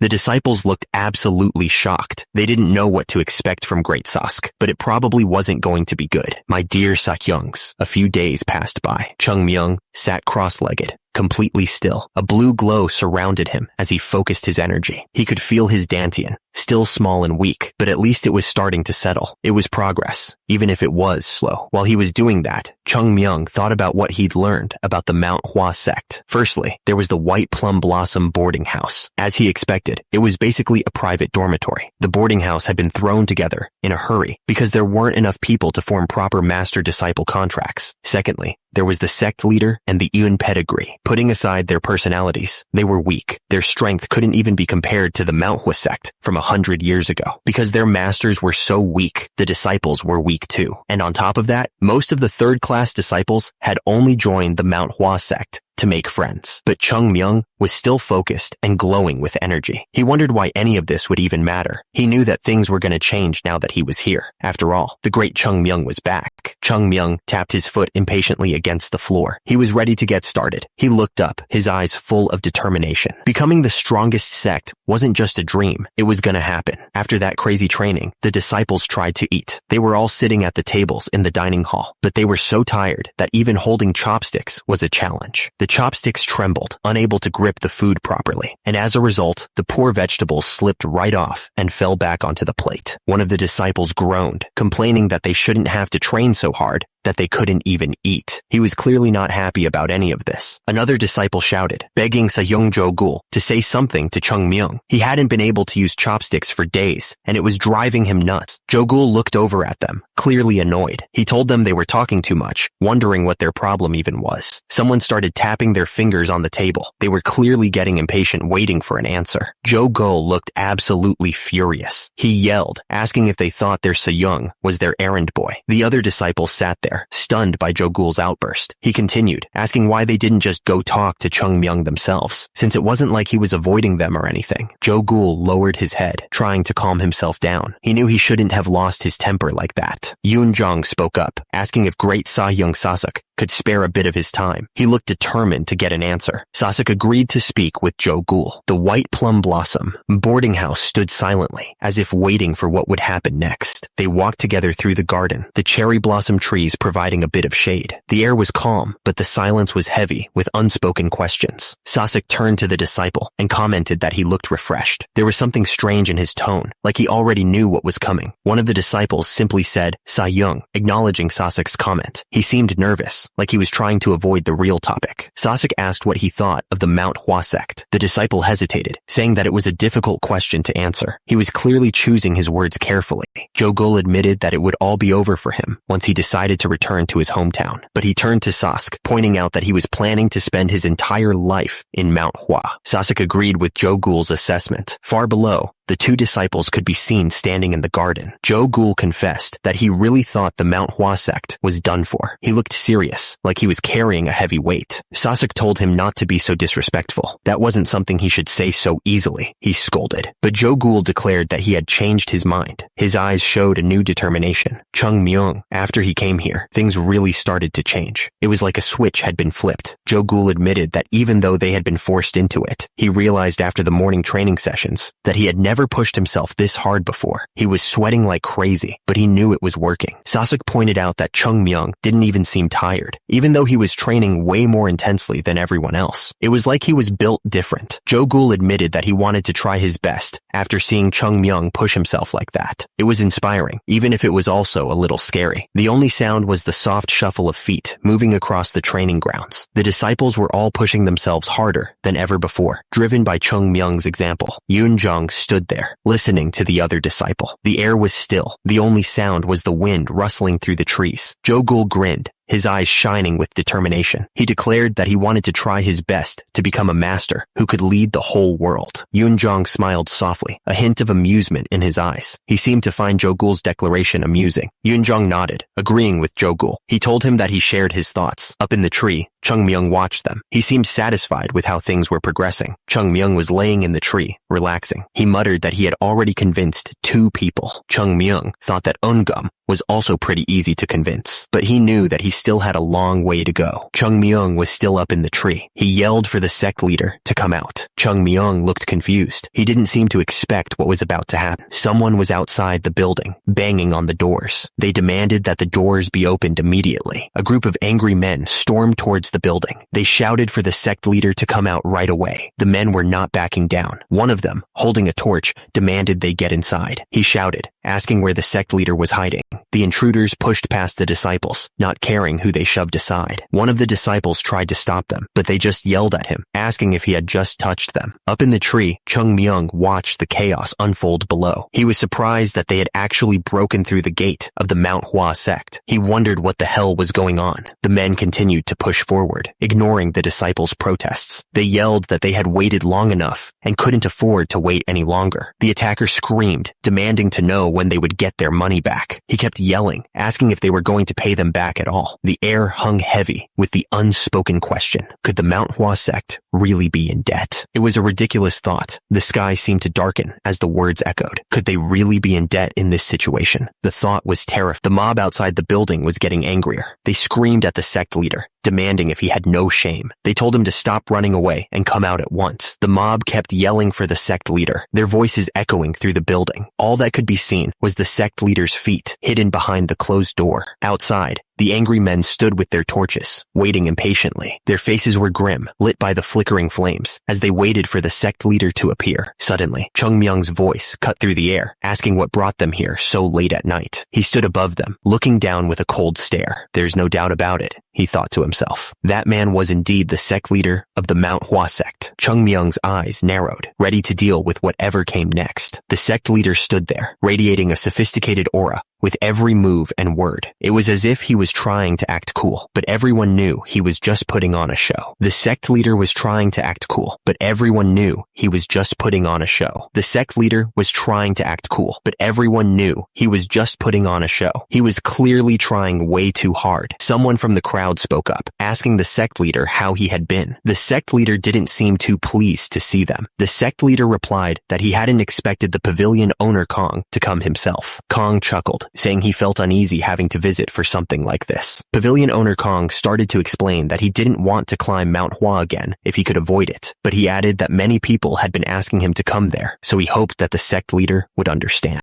The sect leader replied that they had to understand the reasons of these people, reminding him that the agreed date had already passed. He looked grim. Kong continued, saying that they had tried to understand the Manhwa sect situation multiple times already. He mentioned that if they followed the contract, they would be asking them to pay the price for violating the promised date, but they had been indebted to the Manhwa sect many times in their lives. Kong said that they would try not to be so harsh on them, offering them 7 days. He then warned that if they were unable to pay them back within this time, they would confiscate the temple of the Manhwa sect. He hiccuped. The crowd stood there silently. The threat hanging heavy in the air. The sect leader stared back at them, trying to figure out what to do next. Chung Myung was hiding, trying to stay out of sight. But then he heard the pavilion owner Kong say, "Looks like I let the child see something they shouldn't have." The building loomed in the darkness, silent and foreboding. So, what was going on in there? Inside, the men were waiting. One simply said, "Yeah." Chung Myung thought to himself that he was in trouble. He figured, who knows what he's gonna do to me? I should probably stay away. But then Sajay spoke up. "Isn't the Hua Prefecture the name of the village right below Mount Hua?" Young confirmed that was correct, adding that he remembered it from the days when he was peddling with his father. The disciple with red hair wondered if Manhwa Sect had borrowed money from the merchants. The other disciple admitted he didn't really know about that, but the disciple with black hair piped up, saying he knew about the pavilion owner Kong. He explained that Kong was the owner of the Tai Hua Pavilion of the Hua Prefecture. He added that he's the owner of the biggest pavilion of Hua and apparently a wealthy merchant who takes part in many different businesses. The disciple with red hair asked, shocked if he was hearing right. Was Kong really the owner of the Tai Hua Pavilion? The disciple with red hair started freaking out. The other disciple told him to calm down, but he just shouted, asking if he was really being told to calm down at a time like this. He realized that the Tai Hua Pavilion was originally owned by the Manhwa Sect. At the same time, his fist clenched tightly, shaking with anger. One of the disciples asked if the pavilion owner Kong was really trying to take the temple after lending them money. Another disciple confirmed that it was true, which made the situation even worse. But something didn't feel right. A strange feeling washed over him. The disciple with red hair said it was weird that the Tai Hua Pavilion, which used to belong to Manhwa Sect, was now lending them money. He couldn't shake the feeling that something was off. The disciple with black hair realized that if something didn't add up, it probably meant things were going in the wrong direction. He felt a shiver run down his spine. Jo-gul looked shocked as someone called him. He stammered, trying to sound respectful. "Sahyong Jo-gul. Yes, sir?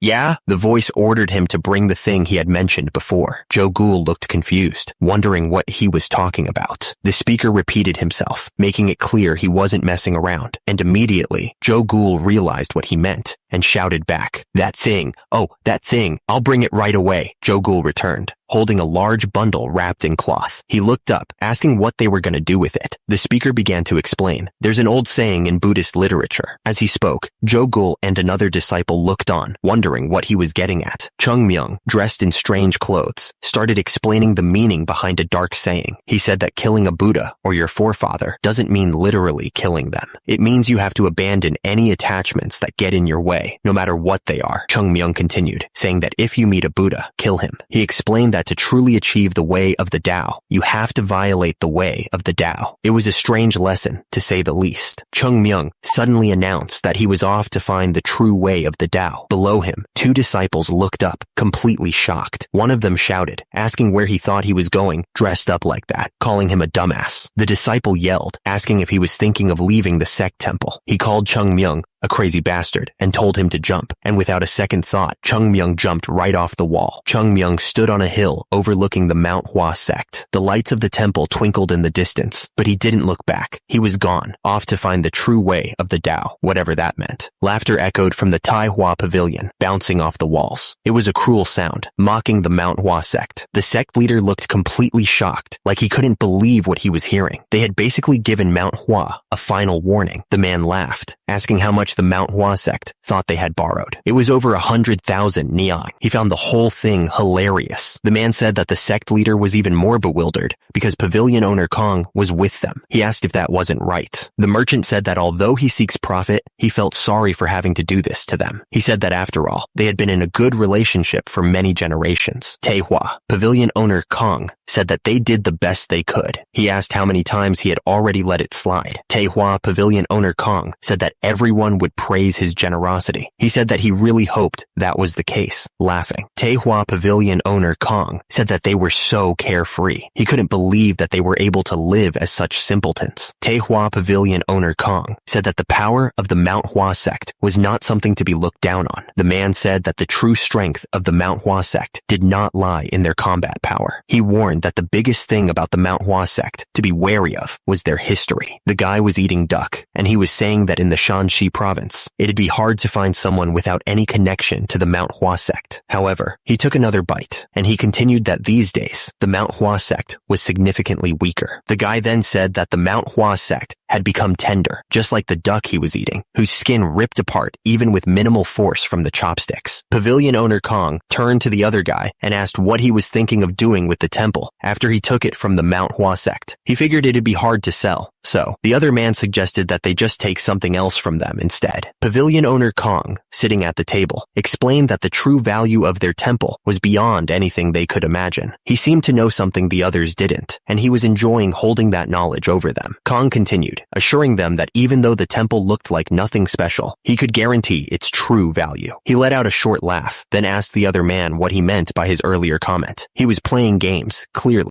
Up close, Kong bit down on his chopsticks, looking annoyed. He thought to himself, damn idiots. And then he told the others that he couldn't tell them directly. Kong explained that they could use the Manhwa sect's enemies to their advantage. He asked how many other sects would be willing to spend a fortune to buy the temple, just to erase the Manhwa sect from existence. It was a dark plan, but effective. Kong finished by telling everyone not to worry. He promised that he would make sure they all got their money's worth. The others seemed satisfied with his explanation, but the whole thing felt pretty messed up. The others were really eating up what Kong was selling. One of them even slammed his cup on the table and said that Kong was a very smart man. Kong poured drinks for everyone. He told them to raise their glasses for pavilion owner Kong. Everyone raised their glasses. They all shouted, "Cheers!" together. Hours later, under the cover of night, a man walked away from the building, humming to himself. He thought this felt great. He figured if he managed to get the money back from the Manhwa sect, it would be enough to last him his entire life. He also knew that pavilion owner Kong was very thorough when it came to money. The man felt great, and the moon was so bright. But then he paused, realizing there was no moon at all. He figured it must be a new moon. He figured he should probably walk through the main streets on nights like this. He was really enjoying himself. Meanwhile, the man's drunken stroll was about to be interrupted. He started sweating, not feeling so good anymore. Below, shadowy figures emerged from the darkness, their intentions unclear. He swallowed hard, his mouth suddenly dry. Something wasn't right. He could feel it in his gut. Suddenly, a figure in black appeared, standing silently in the night. He was completely covered,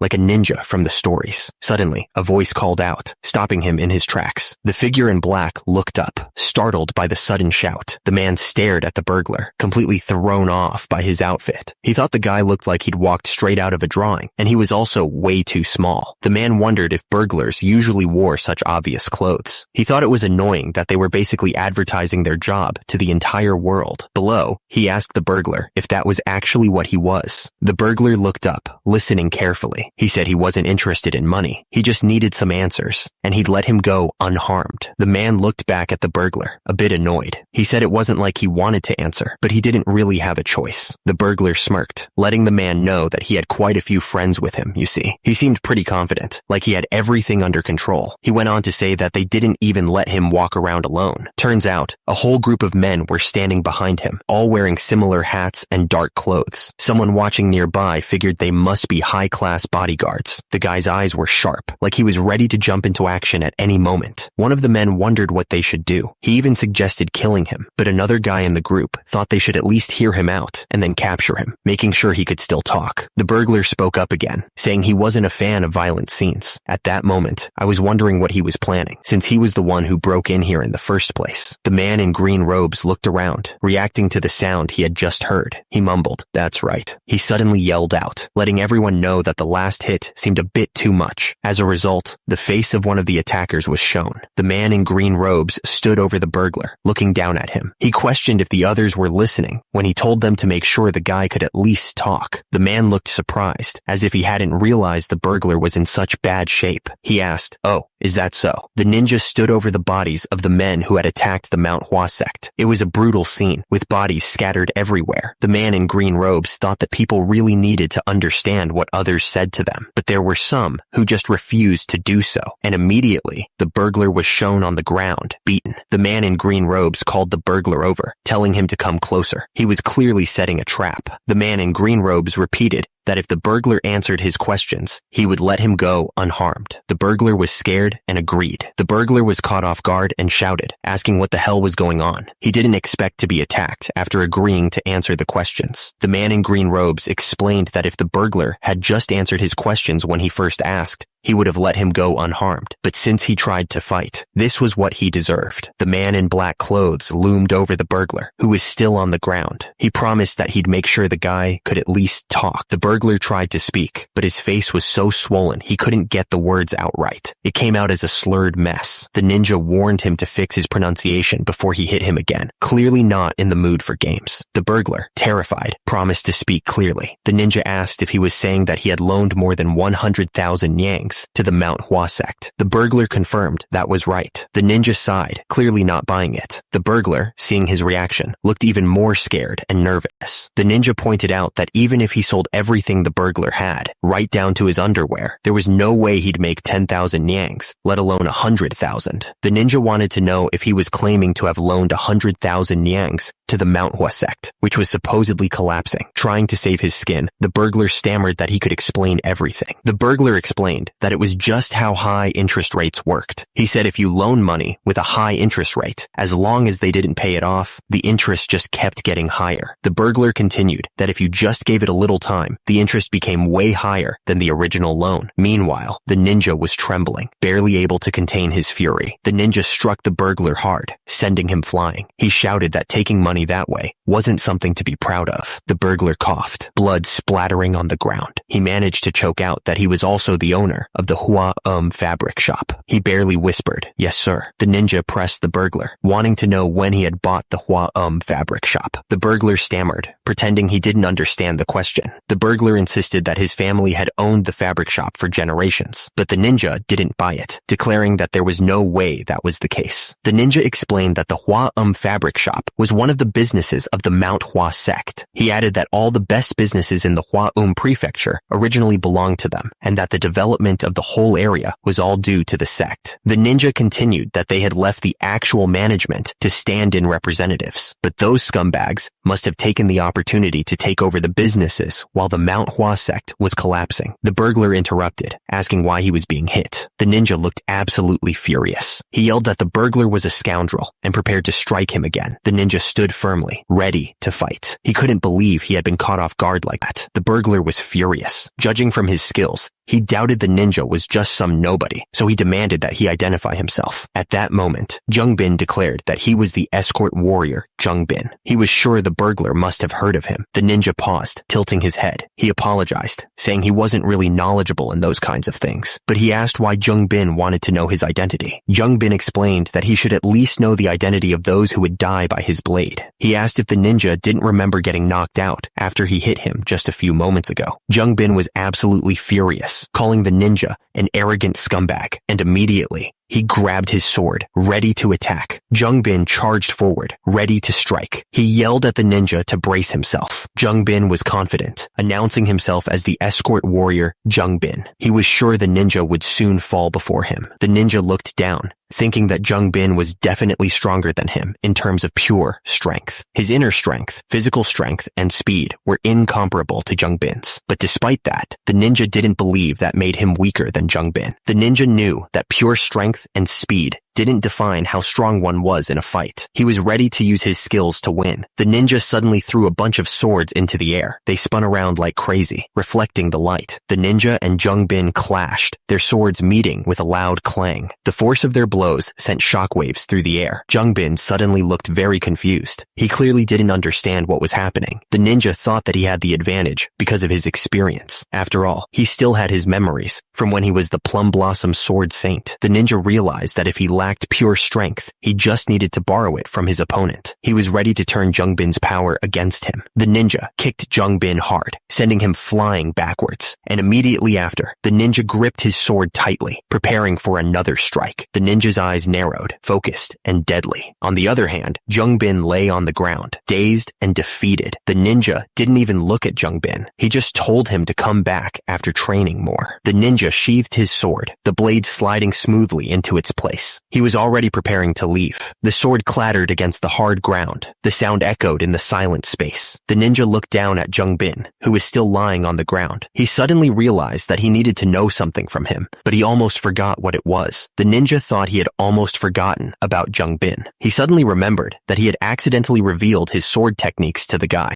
The ninja wondered if Jung Bin had figured out who he was. He recalled that he even drew the plum blossom flower buds, so Jung Bin must have figured it out, right? The ninja realized realized that Jungbin had a polished and beautiful sword technique and a high level of martial arts. But most of all, Jungbin could faintly sense the pure chi emitting from him. The ninja thought that this was really bad. The injured man, his face swollen and bruised, asked if the ninja was from the Southern Edge sect. Huh? He mumbled, barely able to speak through the pain. The ninja stood among the fallen bodies, the silence broken only by the wind. It was a grim reminder of the deadly efficiency he possessed. The ninja's eyes widened as he realized the injured man might have figured out his identity. And immediately, the injured man exclaimed, "That's right! Chung Myung, level 15, Southern Edge sect! I knew it." The injured man, desperate to save himself, offered to answer any questions the ninja had. "Please, ask me anything. I will answer everything to the best of my abilities."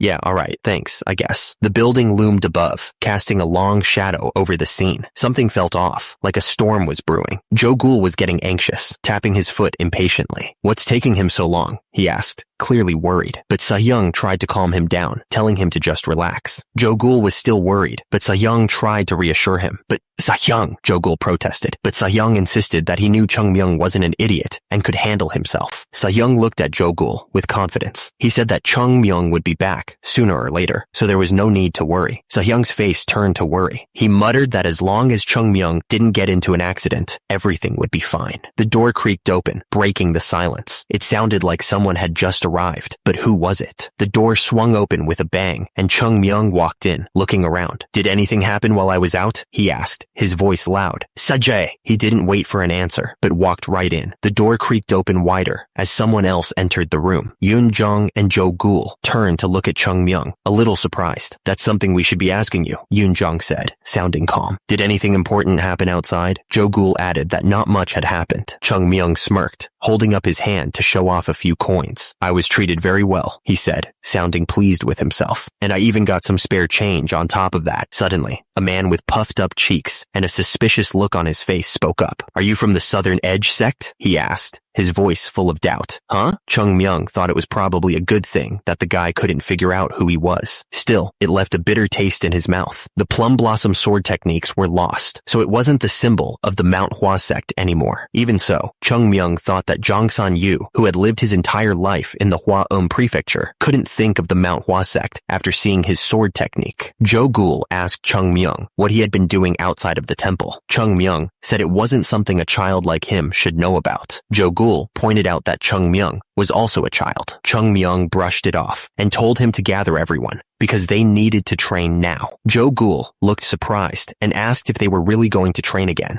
since they had just gotten back. He seemed tired already. Chung Myung, looking serious, told Sa-young to listen up carefully. He was about to make a big announcement. Chung Myung declared that, starting that day, they wouldn't miss a single day of training, no matter what. He shouted that even if the Manhwa sect fell, they wouldn't take a single day off. Joe Ghoul, all fired up, said he was ready for this and would gather everyone right away. But then Chung Myung casually said he wouldn't be participating that day because he had something else to do. Sajay pointed out that the training session was only possible when Chung Myung was there. It seemed like they relied on him way more than he let on. Joe Ghoul pointed out that they could train on their own that day, but he also mentioned that if they really wanted the other disciples to try hard, Chung Myung needed to show up too. He added they should just look at his face to see how tired he was. Then Yoon Jong said they were heading out. Joe Ghoul agreed and waved goodbye, saying they'd see him later. Chung Myung was now alone. He flopped onto the bed with a clearly exhausted. He lay there for a moment, staring at the ceiling. Then he started thinking about what he should do next, since the situation was, he remembered that the stand-in representatives had taken over the businesses. It looked like they were settling in. The account books that could have proven Manhwa sect's ownership of the businesses had been burned down by the Heavenly Demon Sect members, along with Manhwa itself. After all, there was no way any of this would have happened if the account books were still around. Chung Myung wondered if he should just assault them and wipe out all the merchants. He imagined himself doing it, cutting down the merchants in a rage. Chung Myung was lying down, thinking about the situation. He decided he shouldn't give in to violence, because everyone would think the Manhwa sect pushed a small child into wrongdoing, so he just needed an excuse. He needed an excuse for the Manhwa sect to not pay back the merchants options, and he needed evidence to prove that the businesses were originally owned by the Manhwa sect. But the problem was that Chung Myung didn't know where to find the excuses and evidence. He lay there, frustrated by the lack of options. Chung Myung was still lying there, lost in thought. The silence was only broken by the sound of his own breathing. Then it hit him. He suddenly remembered the account book. Come to think of it, he thought, I remember seeing Sahyung Jang-moon write in it a few times. He then remembered that whenever he came in, Jang-moon would hide a few volumes of the account books they had. The guy was always acting sneaky. He paused, his eyes widening. He was onto something. He could feel it. He sat up, his mind racing. Were there only a few volumes of those books? He suddenly had a bad feeling about this. Chung Myung's eyes went wide. He realized that Jang-moon must have hidden the rest of the account books somewhere else. There was no way that Manhwa sect only had a few volumes of account books when they managed so many businesses. The secret storage, which only the sect leader could enter, that's where the account books must be. Sahyung must have put them there. He'd heard a few rumors about it before. If there really was a secret storage, then its entrance was most likely inside the sect leader's residence. Chung Myung needed to think. The sect leader's residence hadn't changed from the past. It was somewhere in Manhwa, where many martial art masters resided, and was hidden somewhere close to the sect leader's residence. Chung Myung stared intently at the hills behind the sect leader's residence. That had to be it. He figured the storage must be underground. If they built it under the hills, there was no way anyone could ever figure out where it was. Chung Myung smiled, ready to start some unprecedented treasure hunting. He was gonna find those books, no matter what. He quietly slid open a window, slipping into the sect leader's residence. He had to be sneaky about this. Chung Myung jumped from the building, already apologizing to Sahyung Jang-moon in his head. After all, saving the Manhwa sect had to be his first priority, right? The ninja thought to himself that he'd hand it over to the sect leader without getting his hands on it, if he could. And immediately, he started running across the roof, heading towards his target. Meanwhile, Chung Myung was running with a stick over his shoulder, a huge smile on his face. He was gonna find those books, no matter what it took. Chung Myung thought to himself that he'd hand it over to the sect leader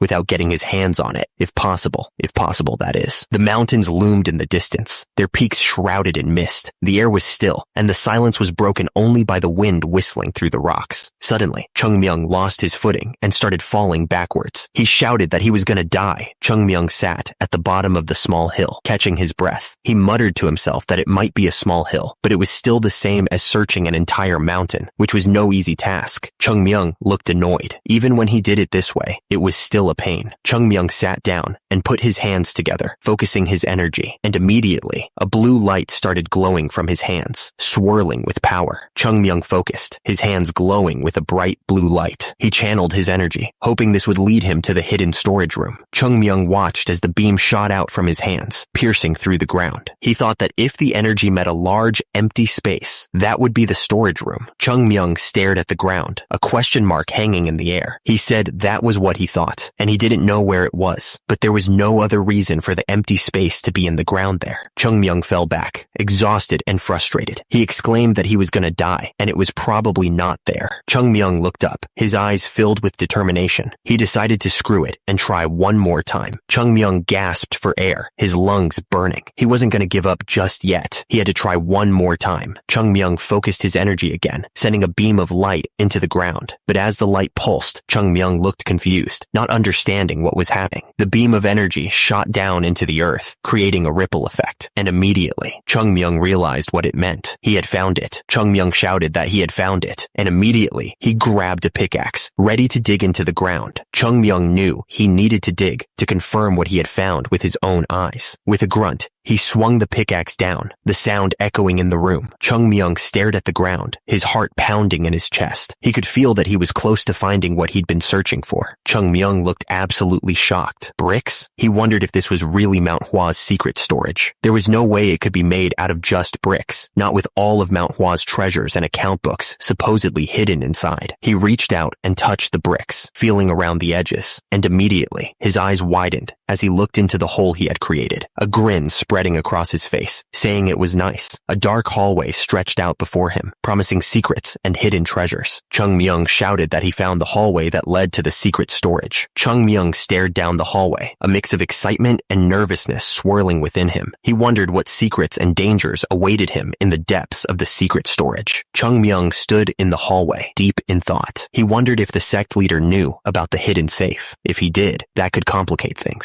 Chung Myung walked further down the hallway and reached out to touch the wall. He ran his fingers along the cold, rough surface, searching for any sign of a hidden door or mechanism. Chung Myung's eyes landed on a door at the end of the hallway. He wondered if the scratch door was the entrance to the secret storage. It definitely looked like it had been through a lot. Chung Myung approached the door cautiously, his hand hovering over the surface. But what was he doing? He couldn't figure it out. Chung Myung stared at the door for a long moment. Then it hit him. He wasn't trying to do anything. He was just standing there, observing. Chung Myung stared at the door, thinking about the sect leader. He knew that the sect leader was just a man who couldn't do anything as Manhwa fell apart. The study of martial arts was declining, and the wealth of the sect was decreasing. Leading Manhwa in a situation like this had to be a depressing task for the sect leader. How would it feel to watch Manhwa, the place you've spent your entire life protecting, fall apart without being able to do anything to stop it? Chung Myung wondered about that, but the sect leader couldn't tell anyone about that feeling. He had to keep it all inside, hidden from everyone else, because the sect leader is someone the disciples can lean on, and therefore, he had to hide his own pain and be strong for them. He was a man who endured the pain and sadness all alone in places like this, far from the eyes of his disciples. He carried the weight of Manhwa on his shoulders, a burden he couldn't share with anyone. The sound of crumbling stone echoed through the chamber. He stepped forward, his boots crunching on the debris as he walked towards the hole in the wall. He stood in the hallway, his expression unreadable. The silence was heavy, broken only by the faint sound of his own breathing. Chung Myung stood there, his hand resting against the cold stone wall. He realized that he was at fault for what had happened to Manhwa. He looked up, his eyes filled with a fierce determination. It wasn't too late to fix things. He could still save Manhwa. Chung Myung stood before the massive door, ready to get it open. He muttered that he was going to swing the damn thing open first. He pressed his hand against the cold, hard wood of the door. The silence was heavy, filled with anticipation. Chung Myung began to channel his energy, a faint blue glow surrounding his hand. He focused all of his power into the ancient door, hoping it would respond. The energy surged around him, crackling with raw power. The air vibrated as he unleashed the full force of his technique, but the energy just bounced right off the door, leaving Chung Myung completely shocked. He wondered what the hell was going on. Chung Myung stared at the door in disbelief. He realized it was made of the everlasting metal, and it was at least a foot thick. He thought that the secret storage would be made out of the strongest metal in the world, said to be even more expensive than gold. Chung Myung knew that something this size would take the strongest master in the world to barely cut through it. That's why the sect leader didn't even try to open it, he figured. The problem was, even Chung Myung couldn't open this. He was starting to feel like he was in over his head. Chung Myung looked around the room, trying to figure out another way to get through the door. He was determined to find a solution, no matter how difficult it seemed. If only he could find that way. Then, Chung Myung noticed something on the wall. He wondered what it was. Chung Myung carefully examined the pattern on the wall. He wondered what it could be.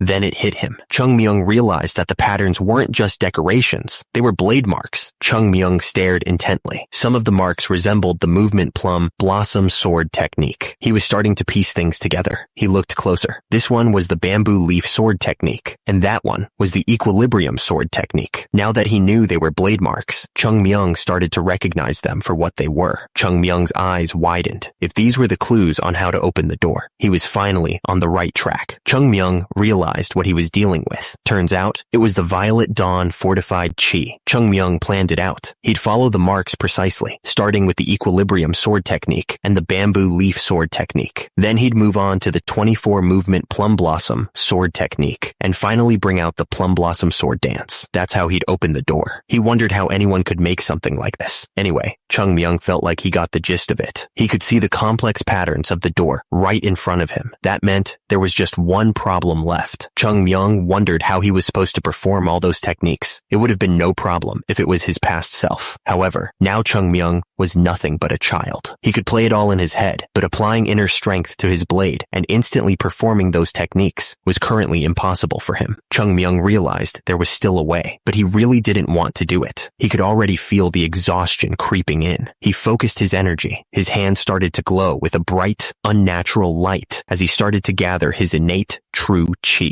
Chung Myung figured he'd just take a break for about a month, maybe longer. He knew this would take a lot out of him. He told himself he'd only use a little bit of it, just a little bit of his innate true chi. He really hoped that would be enough. Chung Myung released the energy. A bright light surrounded his body as he started to perform the sword techniques. The innate true chi. It's something everyone has since they're born. It's the energy that keeps you alive. Basically, it's a life force. Chung Myung knew that if he used it, he'd have to brace himself for the consequences, but he didn't have a choice right now. Chung Myung was surrounded by a bright purple light as he performed the sword techniques. He had to focus all of his energy. The sword glowed with an unnatural light as Chung Myung poured his energy into it, but at the same time, he spat out blood, feeling the strain on his body. Chung Myung wasn't sure if it was even possible, but he told himself it had to be. He figured his body was just acting weird because it wasn't used to stuff like this. He stomped down hard, knowing there was no turning back now. Chung Myung declared that there were no second chances. He swung the sword with all his might, the blade cutting through the air. The purple aura of innate true chi swirled around him as he focused on the task at hand. Blood trickled from Chung Myung's mouth as he pushed his body to its absolute limit. At the same time, his hand trembled as he gripped the sword, feeling the immense strain on his muscles. He refused to give in, clenching his fist so hard that his knuckles turned white. Chung Myung knew he was close, and he wouldn't let his body betray him now. Chung Myung took another step forward, ignoring the pain and exhaustion. He wouldn't stop, no matter what it took. The sword moved so fast, it was almost impossible to see. The blade danced between the equilibrium sword technique and the bamboo leaf sword technique. He didn't stop there. From the bamboo leaf sword technique, he transitioned into the movement plum blossom sword technique. Not a single pause. Chung Myung's face was a mask of concentration as he channeled his energy. The air crackled around him, the intensity building with each movement. He roared, declaring that he was the plum blossom sword saint. The words echoed through the room, filled with power. With a final surge of energy, Chung Myung completed the sequence. The sword moved in a blur, cutting through the air with incredible force. Chung Myung coughed, spitting out blood. He had pushed himself too hard, and his body was starting to feel the strain. He collapsed to the ground, panting. The residual energy from the sword technique swirled around him, a chaotic reminder of the power he had just unleashed. Blood stained the floor, each drop a testament to the effort he had put into that final strike. It was a grim reminder of what it took to unlock this secret. Chung Myung pushed himself up, his face pale and streaked with blood. Did it work? He asked, his voice hoarse with exhaustion and anticipation. He stared at the door, his heart pounding. It would be devastating if it still wasn't opened after all that, he thought to himself. The power of the sword technique began to condense, swirling into a vortex of pure energy. It was a dangerous amount of power to contain in such a small space. The energy exploded outwards, shaking the entire room, and immediately, Chung Myung was left staring blankly, totally confused by what was happening. Chung Myung's eyes widened in shock. He couldn't believe what he was seeing, his face frozen in disbelief. The sound of stone grinding against stone echoed through the chamber as the door began to crack open. Chung Myung looked up, a flicker of hope in his eyes. The door swung open, revealing the hidden chamber beyond. Chung Myung grinned, finally able to see the results of his efforts. It opened, he thought. Chung Myung's face was all puffed up as he tried to cough. He could feel blood trickling down his face, a grim reminder of the power he had just unleashed. The floor was now covered in blood, splattered everywhere from the force of the blast. It was a messy scene, to say the least. Chung Myung coughed again, more blood coming up. He was clearly in a lot of pain, his body taking a beating from using all that power. Chung Myung sat there on the floor, beat. He figured he'd be stuck in bed for at least 2 months now, not just one. Saving the Manhwa Sect was such a pain in the butt, he thought. He slowly got to his feet, ignoring the pain, and as he stood up, Chung Myung gripped his sword tightly, ready to face whatever was next. Chung Myung wiped the blood from his mouth. His eyes narrowed with determination. He wasn't about to let a little pain stop him from getting to the bottom of this. Chung Myung glanced down, a glint of curiosity in his eyes. He wondered what kind of secrets Seung Jongmun had been hiding all this time. Shall I take a look at what Seung Jongmun's been hiding? He thought. Chung Myung didn't hesitate. He gathered all his power and slammed it into the door, the force causing cracks to appear all around it. The entire structure shook as he forced it open. Chung Myung stepped into the room. The air was thick with the scent of old paper and dust, a stark contrast to the chaos he had just left behind. Chung Myung looked around, but there were only 3 bookshelves. It's smaller than I thought, he muttered, clearly disappointed. Chung Myung figured it made sense, though. He thought that making a huge safe out of everlasting metal would only be possible for the greatest sect in the world. Chung Myung remembered how Sa-young kept complaining about how they had no money. He guessed Sa-young had used all of it to make this storage room. Chung Myung reached out and grabbed a book, his eyes widening in surprise. What the hell was this? Chung Myung's eyes lit up as he held the books. He shouted that he had found them, the account books of the Manhwa sect. The pages were filled with meticulous records. It looked like Sa-young had even made copies of the originals from the Finance and Economy Agency. Such a thorough man. This would definitely do.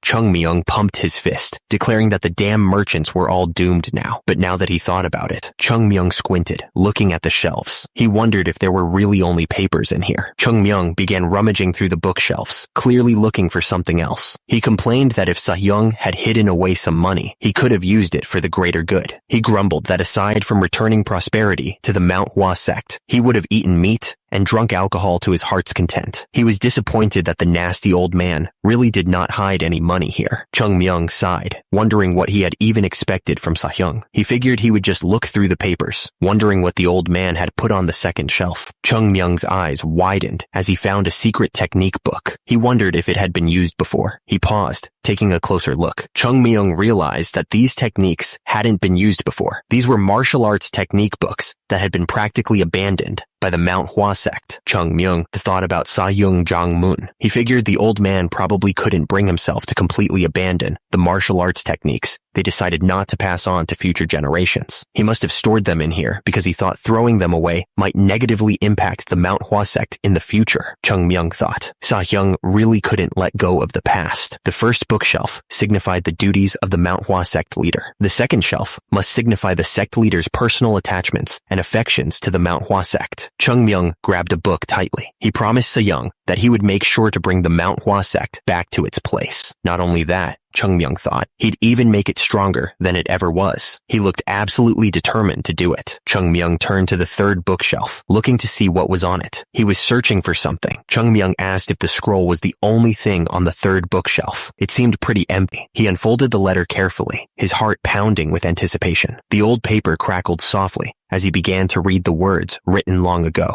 Chung Myung looked up, surprised. The letter was from the sect leader. He continued reading, his eyes scanning the ancient script. If anyone was reading this right now, it meant the next generation sect leader had been decided. He turned the page, his expression thoughtful. The sect leader humbly left his words in this letter. The role of the Manhwa sect leader wasn't simply to lead the Manhwa sect. If the reader was already a sect leader, they surely must know this already. The letter went on to say that those who truly lead the Manhwa sect are none other than its own disciples, the children who would grow to carry its legacy. He could almost see the sect leader carefully writing these words, each stroke filled with the weight of responsibility. The sect leader continued, saying that the job of anyone leading the sect was simply to protect and motivate the disciples. They needed to ensure everyone could chase their dreams, nothing less. The letter stated that the Manhwa sect was just the Manhwa sect. It was full of a will and spirit that no one could ever control or lead. Whether it was on the rise or in decline, the Manhwa sect would always be itself, the letter said. It was a promise and a warning all in one. The sect leader's final words were about ensuring the will of the Manhwa sect was passed on to future generations, unchanged. The key to that was fostering those future generations and continuing their legacy. The letter spoke of a great responsibility left behind by the writer, a duty passed down from ancestor to successor.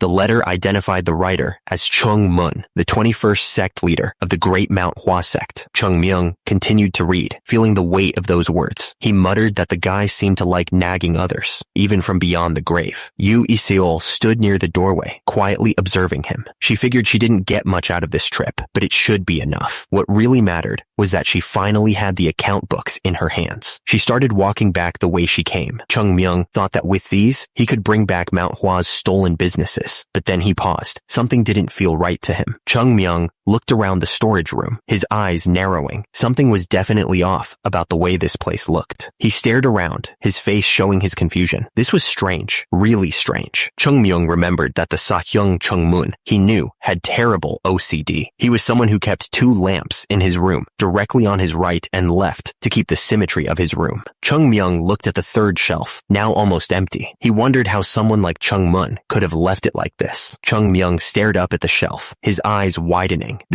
Suddenly, a hand reached out and pushed the shelf hard. Chung Myung gritted his teeth and shoved against the shelf, putting his weight into it. There definitely is something special about this shelf. The shelf groaned under the force, wood splintering. Chung Myung finally managed to shove the shelf aside, revealing a hidden room behind it. Dust billowed out as he stepped inside. Chung Myung knew he was right about this door, and immediately, he saw that there was something inside. The room glowed with a golden light, like something out of a fairy tale, and Chung Myung finally got inside. He ended up witnessing something incredible. Piles and piles of golden bars. It was insane. And there were the swords, the most precious swords, all perfectly organized and lined up. There were also gems and secret technique books piled everywhere. Chung Myung spotted a cat's eye stone and couldn't believe his luck. Chung Myung started laughing like a total maniac. He was enjoying every second of this. He shouted that he was finally rich. He was going to make sure to bring the Manhwa sect back to its former glory. It was morning already. Someone noticed the sun coming up. It must have been the start of a delightful day for some people, but Hyunjong couldn't help but resent it. He was staring out at the rising sun, but couldn't bring himself to feel any joy. There were only 5 days remaining until the promised appointment with the pavilion owner Kong. Hyunjong knew that if he failed, the Manhwa sect would be done for. Suddenly, someone yelled out, calling for the sect leader. The shout echoed through the halls, filled with panic. Hyunjong asked Eungum what was going on, but Eungum was so nervous that he could barely get the words out. Eungum said that he would tell him all the details once they got there. He insisted that the sect leader had to go see it for himself right away. It was that important. Hyunjong looked confused and asked where he had to go. He didn't understand why he was being rushed like this. Hyunjong figured that it must be something really important if Eungum was acting this desperate. He told him to lead the way, deciding to trust his judgment. Eungum agreed immediately. They rushed through the forest, pushing past the trees. The wind whistled in their ears as they moved faster and faster. Hyunjong suddenly stopped and looked down the hill. As a result, his eyes went wide with disbelief at the sight below. Hyunjong rushed forward, seeing all the disciples lying on the ground, knocked out. He asked Eungum what the hell had happened to the kids. He recalled they were just doing some extra training this morning. The sound of footsteps echoed through the forest. They were getting closer to their destination, and fast. We're almost there. The sect leader could sense something was wrong. He yelled out, demanding to know where Chung Myung was. Below, the sect leader's face was full of panic. Hyunjong kept shouting, desperate to find the kid. Where are you, Chung Myung? Chung Myung looked back at them, his voice calm. He simply said, I am here. Hyunjong was completely stunned. He started to ask why Chung Myung was standing there, looking worn out. The sect leader demanded to know what the hell had happened to him. Chung Myung insisted that the sect leader take a look at something first, saying it was very important. But Hyunjong wouldn't hear of it, saying that Chung Myung's condition seemed more important. Hyunjong looked at Chung Myung with concern, but his curiosity was getting the better of him. He wondered what could possibly be of such importance. Suddenly, the entire area was filled with a blinding light. The sect leader squinted, trying to figure out what was going on.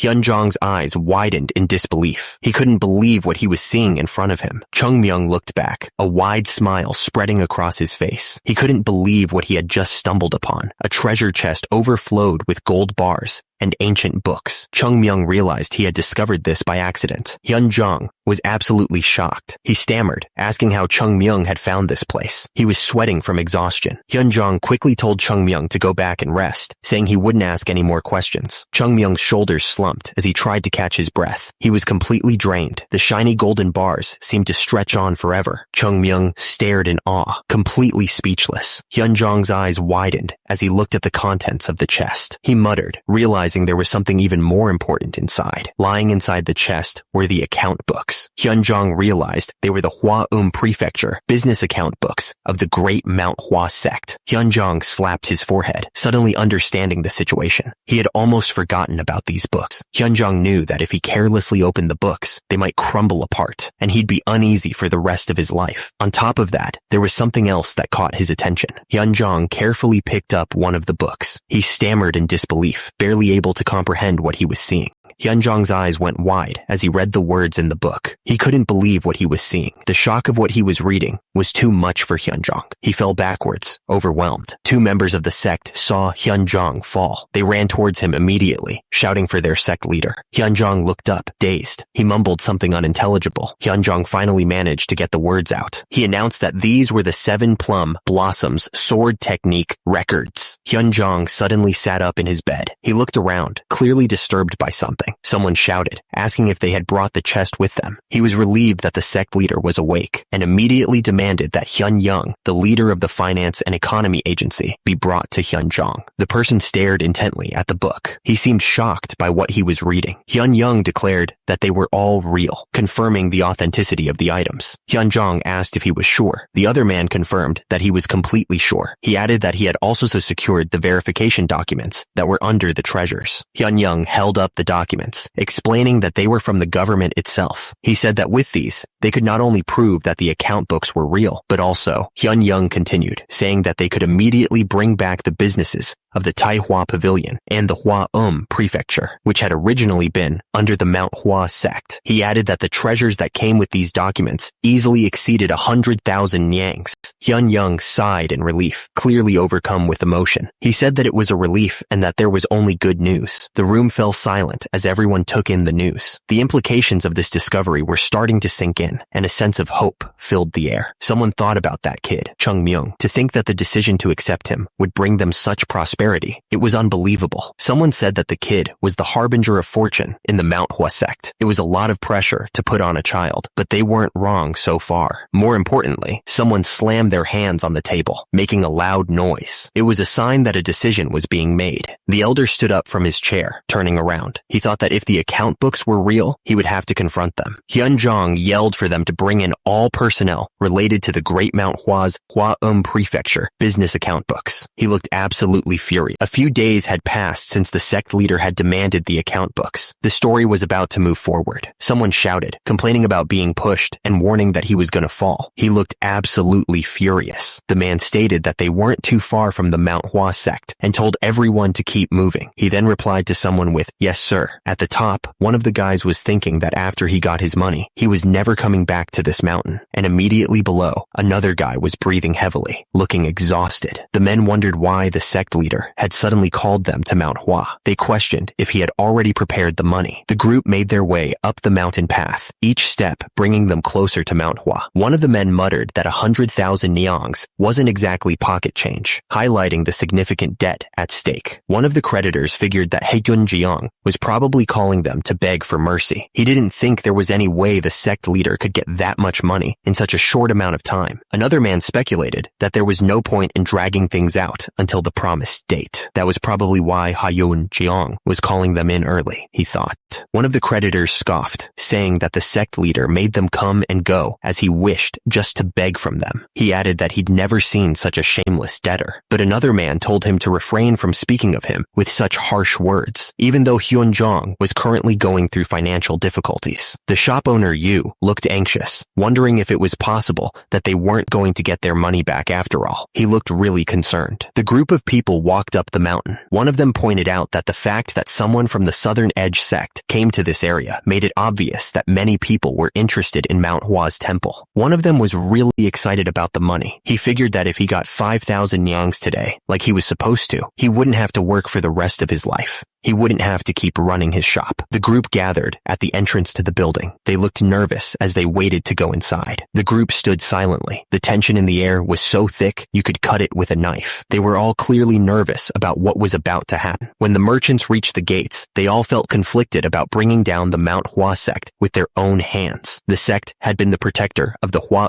Prefecture for hundreds of years. If they didn't give in to the sect leader today, the Manhwa sect wouldn't even last 7 more days. Knowing this, they climbed up Mount Hua with heavy hearts. They were there to receive their debt, which had increased to a substantial amount of money over time. Shop owner Yu had a serious look on his face as he walked up the stairs. He seemed determined to get what he was owed. The group continued to walk towards the building. They were about to meet with the sect leader, and the tension was building with every step. A man greeted them with a deep bow. He announced that they had arrived and were expected. The man explained that the sect leader was waiting for them. He asked them to follow him that way, to where Hyunjong was waiting. The sect leader paused for a moment, lost in thought. He seemed to be considering his next words carefully, knowing the weight they carried. The merchants finally arrived at the sect leader's residence, ready to discuss the debt. The air was thick with anticipation, and everyone was eager to hear what he had to say. One of the merchants bowed deeply, showing respect to the sect leader. He announced that they humbly greeted him, signaling the start of the meeting. The sect leader welcomed everyone, thanking them for answering his call and climbing up the mountain. Immediately, one of the merchants replied that it was no problem at all. One of the merchants said that even though they were busy, they could never be busier than the sect leader. He added that it was a given that they were the ones to come visit him. The sect leader chuckled, suggesting they have a cup of tea since they must be worn out from climbing. The merchants were all lined up, bowing low. The sect leader was facing them, listening intently to what they had to say. One of the merchants spoke up, explaining that they were just lowly merchants and wanted to get straight to the point without any extra stuff. He seemed eager to get the meeting underway. Hyunjong listened to the merchant, a slight smile forming on his face. He seemed to be considering their request, his expression thoughtful. The sect leader replied that he understood, saying he might have been a little inconsiderate. He seemed to be adjusting his approach based on their directness. Hyunjong then explained that the real reason he had called them all the way up there was to tell them the Manhwa sect's official position on their business. He was about to lay down the terms. From a distance, the Manhwa sect looked peaceful, but things were not good. Someone explained that they had contacted many people, but they still couldn't find anyone willing to lend them money. Hyunjong sighed heavily. He admitted that he wouldn't be able to repay the debt when it was due. Hyunjong stood silently, listening to all of this. The sect leader's expression was unreadable, but the situation was clearly tense. One of the merchants stepped forward, telling the sect leader that they had already given him more than enough time. He explained that they were merchants who needed to make a living and couldn't afford to wait any longer. The merchant looked directly at Hyunjong. He emphasized that this was precisely why he was bringing all of this up. One of the merchants spoke up, saying that even though they couldn't repay the entire debt, they could at least repay part of it. He hoped that would be enough to satisfy them for now. The merchant continued, wondering if anyone there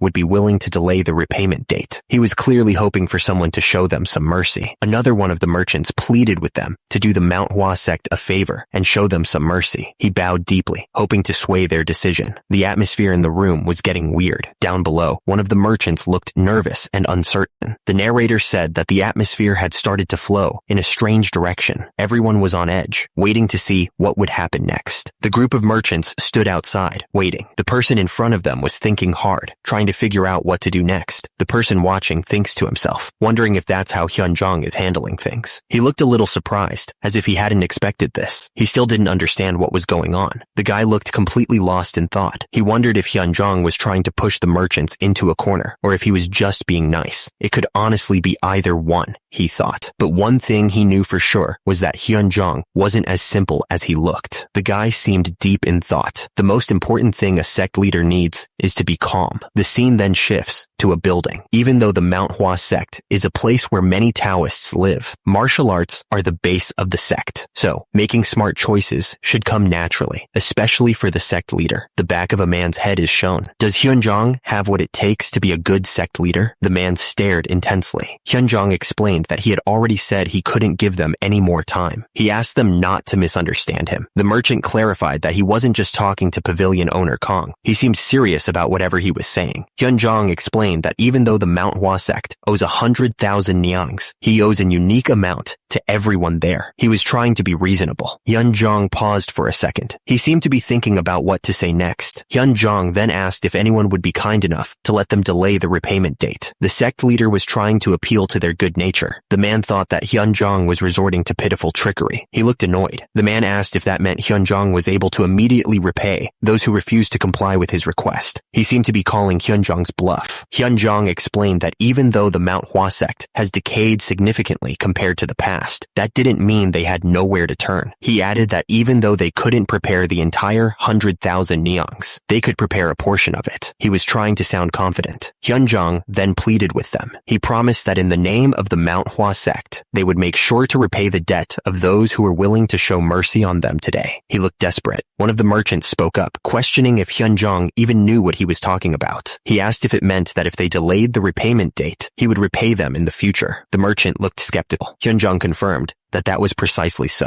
He seemed determined to make it happen. Another merchant spoke up, asking Hyunjong something. He pointed out that it wouldn't be strange for the Manhwa sect to collapse any day soon, and surely he himself and everyone there realized that. He seemed to be doubting the sect's future. One of the merchants pointed out that trusting Hyunjong's words and delaying the repayment date would come with the risk of potentially not receiving their payments. He looked at the others for confirmation. Another merchant chimed in, asking for what reason anyone would comply with his offer. The man seemed to be pressing Hyunjong for a good answer. The merchant stared intently, waiting for a response. He wasn't going to let Hyunjong off the hook easily. Hyunjong didn't say anything for a moment. Looking down, the tension in the room was thick enough to cut with a knife. Hyunjong finally spoke, saying that he was asking for them to do it for the name of the Manhwa sect and for its history. He looked up, his eyes filled with determination. One of the merchants grinned, asking if that wasn't enough. He laughed, clearly not impressed by Hyunjong's appeal. Another merchant yelled at Hyunjong, calling him sect leader. He looked absolutely furious. One of the merchants asked if Hyunjong wasn't being a bit too unreasonable. The man looked like he was about to explode with anger. At the same time, the other merchants were yelling at Hyunjong, clearly backing up the first merchant's point. Hyunjong paused, looking down for a moment. He then asked if they were saying that he was being unreasonable. The sect leader's eye twitched, showing his rising anger. Hyunjong said that he would like to answer their question with another question. He was clearly not backing down from this confrontation. Hyunjong asked what the Manhwa sect meant to everyone there. He continued, questioning if the name and history of the Manhwa sect carried any value at all. The sect leader continued, questioning who would dare to treat the name of the Manhwa sect lightly. He pressed on, asking who would dare to dismiss its history. Hyunjong explained that they may have weakened over the years, but the Manhwa sect had always been with the Hwa prefecture this entire time. He added that the Manhwa sect had passed on its energy and spirit over the generations and continuously shared it throughout the entire prefecture. Hyunjong continued, saying that he would like to humbly ask of them something. Meanwhile, one of the merchants looked down, seemingly contemplating something. Hyunjong asked them to reflect on what the Manhwa sect meant to them. The merchants looked at each other, seemingly unsure of what to say. Hyunjong spoke up, saying that he would like to suggest something to everyone there. He looked around, waiting for everyone to pay attention to what he had to say. Hyunjong gestured, directing people to move to one side. He then told everyone that those who were willing to personally delay the repayment date should stand over there. Hyunjong continued, telling everyone that those who were not willing to delay should stay standing where they were. The atmosphere was tense, with everyone unsure of what to do. Hyunjong then warned that everyone was responsible for their own actions. He wanted to make sure everyone understood the risks involved. Hyunjong added, clarifying that those who decided to delay the repayment date would not be protected by the Merchant Alliance. The sect leader emphasized that this was the case even if they ended up not receiving their payments. The speaker told everyone to choose where they wanted to stand. He looked around, waiting for them to make their decisions. The tension in the air was thick as everyone considered their options. The merchants started murmuring among themselves, clearly unsure of what to do. They looked at each other, trying to gauge what the others were thinking. At the same time, another group of merchants also mumbled, hesitant to make a decision. The merchants were still unsure, not knowing what to do. The air was thick with uncertainty. But below, a man smirked, clearly pleased with how things were going. Someone spoke up, saying, "Look at what we have here, sect leader." The speaker seemed amused by the situation. The man opened his arms wide, gesturing to the crowd. He pointed out that no one was willing to personally delay the repayment. The merchant clicked his tongue, clearly disappointed. Shop owner Yu walked away from the group, and immediately, someone asked if that was shop owner Yu. Hyunjong stared intensely. He seemed to be thinking about something. Someone shouted at shop owner Yu, asking what he thought he was doing. The others watched with anticipation. Shop owner Yu asked them not to look at him like that. He admitted that he knew he was doing something stupid, but he had something to say. The sect leader looked on, waiting to hear what he had to say. Pavilion owner Kong told them that he wasn't from the Hwa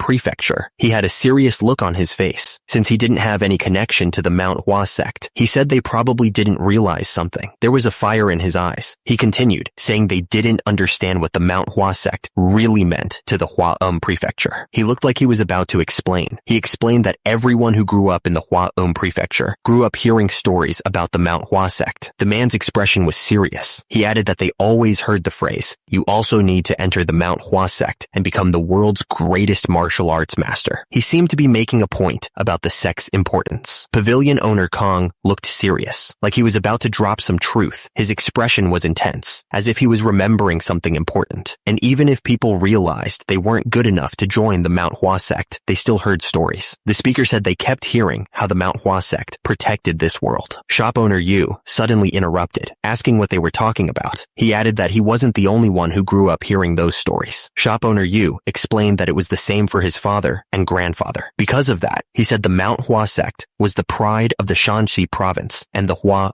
prefecture. Shop owner Yu warned that if they left after taking the money, it would be over for them. He said there were many places like Hangzhou City where they could spend their money. Shop owner Yu wondered where he would even go with the money he got. He had lived his whole life in the Hua prefecture. He asked if they were giving up such a large sum of money for something so small. Hyunjong told him he would regret his choice. He seemed confident in his words, like he knew something they didn't. Shop owner Yu admitted that he had only looked forward to getting his money and not having to work ever again. He looked conflicted, like he was having second thoughts. Shop owner Yu was thinking that he must have gone crazy to say such things. He seemed to be struggling with his decision. At the same time, his fist clenched tightly, showing his inner turmoil. Shop owner Yu trailed off, lost in thought. It was clear he was wrestling with something important. Shop owner Yu stepped forward, addressing the group. He said that he already made enough money to live comfortably. He seemed pretty confident in his position. Shop owner Yu continued, making his point clear. He added that even if he didn't get the money, he could just see it as a small regret. The shop owner seemed determined to stand his ground. Shop owner Yu then declared that he would regret causing the Manhwa sect to fall apart. He said he would feel that regret until his dying breath, even if he got a ton of money. The man seemed to be speaking from the heart. Shop owner Yu looked up, his expression firm. He stated that he didn't want to live a life filled with that kind of regret. It was clear that he had made up his mind. Hyunjong smiled slightly, listening to the man's words. He told shop owner Yu to do as he pleased. The sect leader said it wouldn't change anything if just one person decided not to take the money. The man's face was shown in a close-up. He asked who said there was only one person. He seemed to be hinting that more people would refuse to take the money. As he spoke, a group of people walked down the hallway. The sound of their footsteps echoed through the building. They were heading towards where Hyunjong was. The group of people stood together, wearing serious expressions. At the same time, one of the men looked up, a question mark floating above his head, clearly surprised by something. Hyunjong stood tall, his expression unreadable, as he faced the people before him. The sect leader was flanked by two individuals, their faces partially obscured, adding to the tension in the room. Hyunjong closed his eyes, a deep breath escaping his lips. The sect leader seemed to be steeling himself, bracing for whatever was about to happen. The man in green looked at the others and said that he was plenty satisfied with the fact that there were still those who held a meaningful connection to the Manhwa sect. He looked hopeful that they could come to an agreement. Hyunjong called out to Onam to bring it there right away. Onam agreed immediately, acknowledging the sect leader's command. A box filled with books was placed on the ground with a thud. The sound echoed slightly in the room. The books were old and worn, but they were neatly stacked. Someone gasped, realizing what they were looking at. Someone recognized them as the business account books of the Hua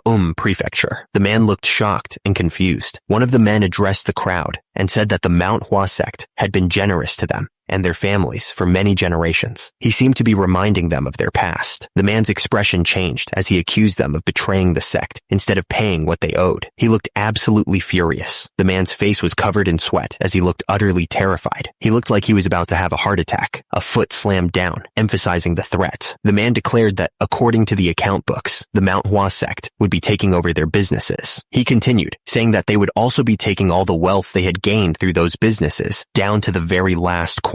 The merchants looked stunned as the man walked. One of the men shouted at the sect leader, demanding what he was talking about. The crowd looked on, waiting for an explanation. Another man stepped forward, accusing the sect leader of taking over all the businesses. He said it was just as he had predicted. Another man told the sect leader that his joke had gone too far. He looked serious, not finding any humor in the situation. The Sect leader replied that it was a shame that they thought he would have the time to joke around with them. He looked annoyed by their accusations. Another voice spoke, but the Sect leader cut him off. He slammed his hand down on some papers, looking absolutely furious. The man looked at the account books in his hands. He asked how they could prove that the account books were real. The speaker looked at the group of people. He asked if they were saying that the Manhwa sect had forged the evidence, adding that he was sure the Manhwa sect would never do that. The Sect leader spoke to the man, trying to reason with him. He asked how he could be so sure that he wasn't being tricked by what were presumably fake account books. The man listened to the sect leader's words. He replied that he understood where he was coming from. The sect leader ordered Unam A to bring the leader of the finance and economy agency to him. Unam replied that he would. Sect leader. The man looked closely, thinking about the account books. He said the validity of the account books was something they had to consider. Hyun Young agreed with the man. He said that it was certainly something they had to take into account. Another man chimed in, agreeing with Hyun Young. He added that even the leader of the finance and economy agency agreed, saying it was as expected of pavilion owner Kong. But the man with long hair paused, turning to look back at the group. He seemed to be thinking hard, then said, "However," the man continued, looking down thoughtfully. He explained that since they had expected something like this to happen, Hyun Young raised his hand, explaining that they had already sent half of the account books to the Hua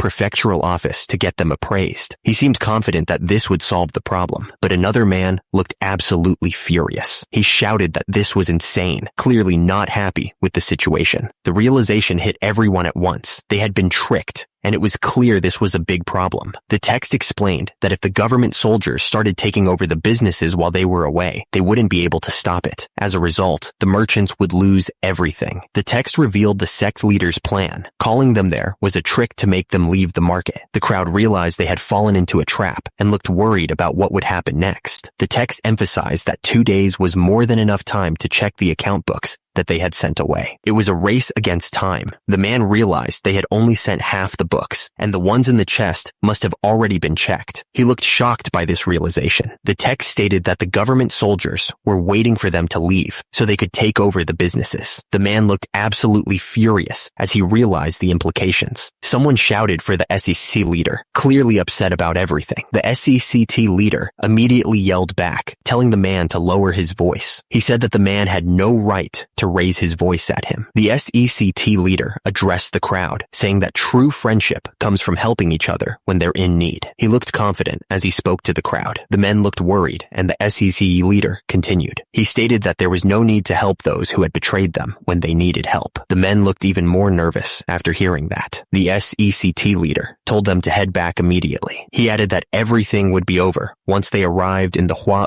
prefecture. There was a coldness in his tone. The sect leader continued, saying that if they were to do things how they were supposed to be done, they would have taken over everything they owned. But he said, considering the hard work they had put in until now, he would allow them to take a cartload of their wealth with them. He seemed to be enjoying this. The man said that he would never forget this, and immediately he turned and walked away, his steps heavy with anger. The men started walking away, clearly upset. At the same time, a group of people looked downward, their expressions unreadable. The sect leader's words hung in the air, and immediately a man looked up, listening intently. The sect leader continued, saying that nothing changed the fact that their businesses belonged to the Manhwa sect, and naturally, it would return to their possession. Hearing this, the man in the doorway seemed to be listening carefully. The SECT leader said that he would permit everyone there to continue running their businesses and taking the profit for themselves. He looked confident as he made the offer. The SECT leader added that he would like to discuss how things should be run in order to benefit both parties, inviting them to come inside. The people looked at each other, unsure of what to do. Shop owner Yu was thinking that even though he was in a better position than those who sided with pavilion owner Kong, he still got demoted from a shop owner to a stand-in owner in an instant. He seemed really upset about it. He sighed, wondering what his grandfather had done. As he pondered, the scene shifted to a distant landscape. up. Meanwhile, a man suddenly shouted, asking what was going on and who told Hyunjong that he could give away a cartload of their wealth. He looked absolutely furious. He continued yelling, asking who Hyunjong thought he was to give away a portion of the Manhwa sect's wealth. The man's anger was palpable. At the top, people were pulling carts looking normal. However, down below, Hyunjong looked furious. The soldiers explained that after they climbed down Manhwa, all of the businesses were taken over by the government soldiers. They added that if it wasn't for the sect leader's request, they would have lost everything. A man looked up, yelling Pavilion Owner Kong's name. He regretted listening to that scumbag. Another man yelled Pavilion Owner Kong's name. He asked what they were supposed to do now. The man demanded that Pavilion Owner Kong say something. He reminded Kong that he had told them to trust him. At the same time, a cartwheel was shown. The man looked furious and asked if he was being blamed for everything. He seemed ready to explode. The man denied blaming him for anything. He stammered, trying to explain himself, and immediately, someone slammed a stick on the ground, making everyone jump. The man in red told everyone there was no need to get worked up. He said they would only be in this position temporarily. He then asked how those account books could possibly be real. The man yelled that those were fakes. He insisted that the sect leader had forged them. One of the guys pointed out that the prefectural office had validated them. He added that he had taken a peek at the contents, and they all seemed legit. The man in the red robe was clearly upset. He said they probably set the whole thing up with the representative from the prefecture. He looked like he was about to explode with anger. The man's face was red with fury. He told everyone to head to Luoyang City for now. He looked determined to take action. The man clenched his fist tightly, veins popping out. He declared that if they were using authorities to push them down, they would have to oppose them with even bigger authorities. He was clearly not backing down. The man scoffed, calling it garbage. He was clearly frustrated with the situation. Everyone else looked just as annoyed. Meanwhile, someone dressed in all black was lurking in the forest. The figure seemed to be watching and listening carefully. The air was thick with tension. The man in the red robe asked if the figure in black was the one who had been speaking. He was interrupted by someone coughing nearby.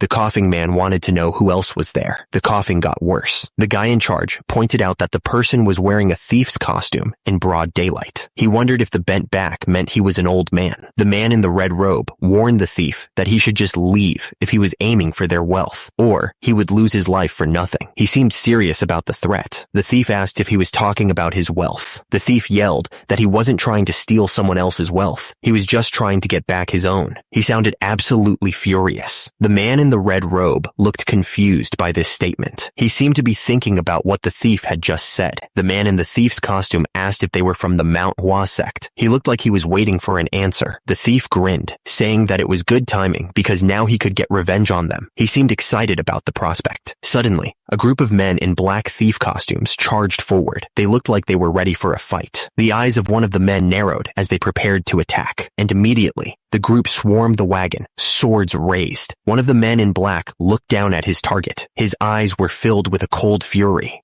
The thief moved with incredible speed. The air cracked as he swung his weapon. The thief lunged forward, sword raised. The other man barely managed to block the attack. The thief didn't give him any room to breathe, and immediately, he followed up with a brutal punch. The force of the blow was intense. It sent shockwaves through the air. The other thieves joined in the attack all at once. Beams of light flashed as they tried to overwhelm their target. The thief moved with incredible speed. He was ready to attack. At the same time, the other man stood his ground, waiting for the right moment to strike back. The thief stood over the bodies of his defeated opponents. He warned that they didn't realize what they were up against. The man with the beard spoke with a menacing tone. He said that no one had ever defied him and lived to tell the tale. The man started sweating, realizing the strength of his opponent. He ordered his useless subordinates to back off. They were groaning on the ground. The man wondered where someone like the thief had been all this time. He added that if he had stepped in earlier, the Manhwa sect wouldn't have fallen so far. The man stepped forward, ready to fight. He warned that the thief had picked the wrong time to interfere. The thief was ready to fight. He declared that he would kill the man and send his body back to the Manhwa sect as a warning.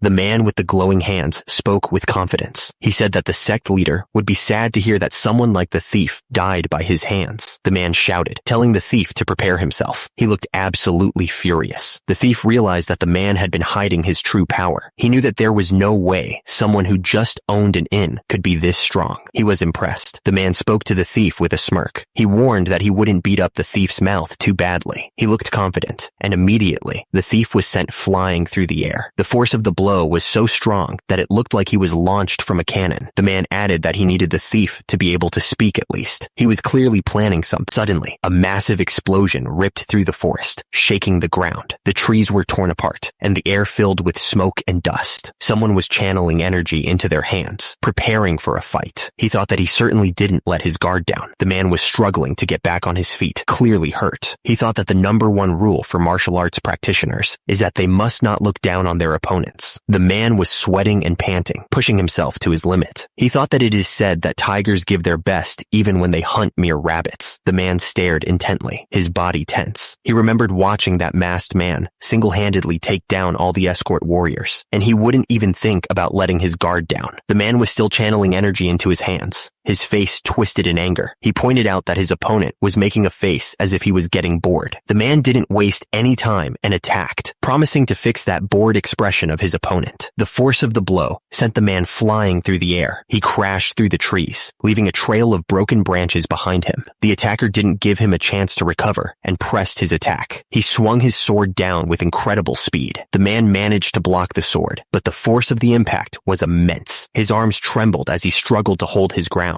Raw energy surged around the man's hands, crackling like lightning. It was a terrifying display of power, like he was about to tear the world apart. The man in red gritted his teeth and screamed as the energy started to backfire. He looked like he was in serious pain. The man in red groaned, explaining that his arm got blocked before he could extend it. He felt the inner energy that had gathered up in his arm refluxing, causing him pain. The masked man watched him struggle and said that he was a slowpoke. He recommended that he stop trying. The man in red looked up, his face contorted in pain as he heard a warning. The masked man told him that his fingers would be the ones to break first if he kept trying. The masked man gathered energy under his feet. The power crackled, ready to be unleashed in a devastating attack. The masked man unleashed a spinning kick. It was a revolving kick, charged with immense power. The kick sent the masked man flying through the air at an incredible speed. He moved like a blur. The masked man's kick landed squarely on the man in red, sending him flying. The man in red was shocked, barely able to say, The man in red crashed to the ground, defeated. He coughed, struggling to get back on his feet. The man in red screamed as he gathered all his energy into his hand. The power crackled around him, ready to explode. The masked man stood over the man in red, completely calm. He warned that he had already told him his fingers would be the first to break. The man in red thought to himself, is he fast? He knew the answer was definitely not. The man in red looked at his own trembling hand. Then is he strong? He knew that the answer was definitely not. The man in red realized the masked man was certainly neither fast nor strong. So how was he losing so badly? The man in red looked at the masked man, thinking he looked weak. He thought that just judging by his looks, he could take on 10 like him at once. But the moment he tried to strike, the masked man was already moving. The attacker was sent flying from a kick, realizing he couldn't land a single hit on his enemy. Lying on the ground, the man in red tried to figure out what was going on. Even though the masked man was slow, he moved with perfect timing, direction, and distance, making no wasted moves.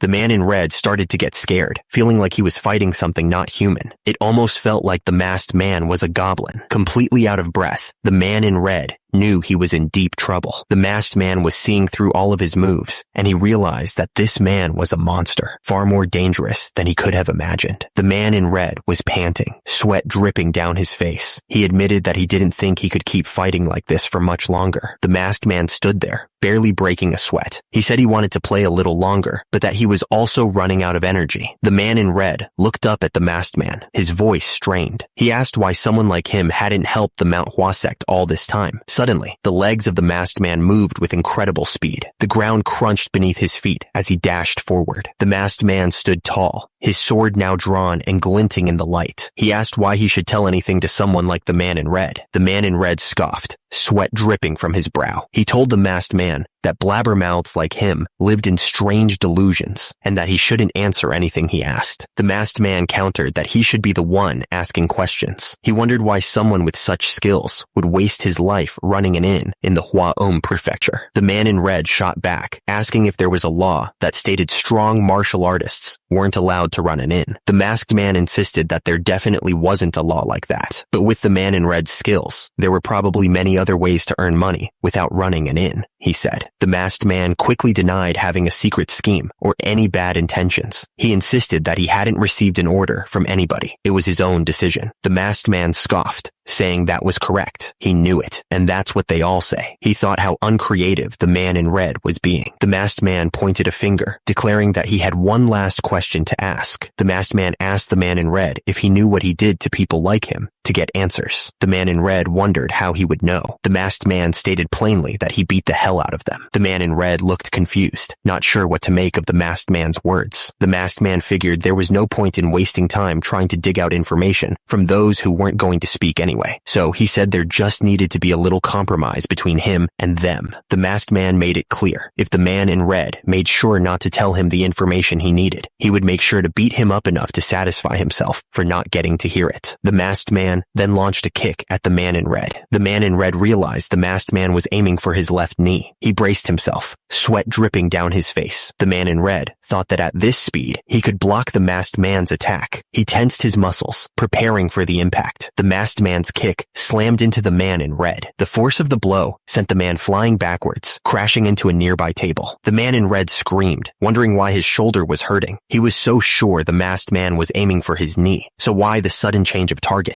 The man in red looked up, his face twisted in pain. He couldn't believe what was happening to him. The masked man didn't give him a chance to recover. He was already coming down with another kick, this time aimed straight at the man in red's head. The man in red screamed, realizing the next attack was coming for his head. He was sure of it. The masked man's foot connected with the man in red's head. The force of the impact echoed through the room. He could feel the blood trickling down his face, but he couldn't even focus on it. All he could do was look up. The man in red screamed, choking on his own blood. I could clearly see the attacks with my own 2 eyes. He managed to cough out. The masked man was still moving, still attacking, and yet the man in red wheezed, trying to get air into his lungs. He knew what was coming. He could see it, but his body wouldn't respond. I could not dodge a single blow, he shouted, his voice cracking. The man in red felt his strength leaving him. He knew it was over. I will most definitely die at this rate, he thought, accepting his fate. The masked man stared intently at his opponent, focusing on his eyes. He thought he knew something just by looking at them. The masked man's eyes narrowed as he examined his opponent's face. He realized that he was facing the eyes of a killer, someone who had slaughtered countless people. The masked man didn't waste any time. He moved with terrifying speed, his sword a blur of deadly motion. The man in red looked up, fear etched across his face as he saw the blade coming down. He begged for his life, not wanting to die. The masked man didn't even look back. He simply turned and walked away, his job done. The man in red screamed as the attack landed, the force of it making him cough. He couldn't believe what was happening to him.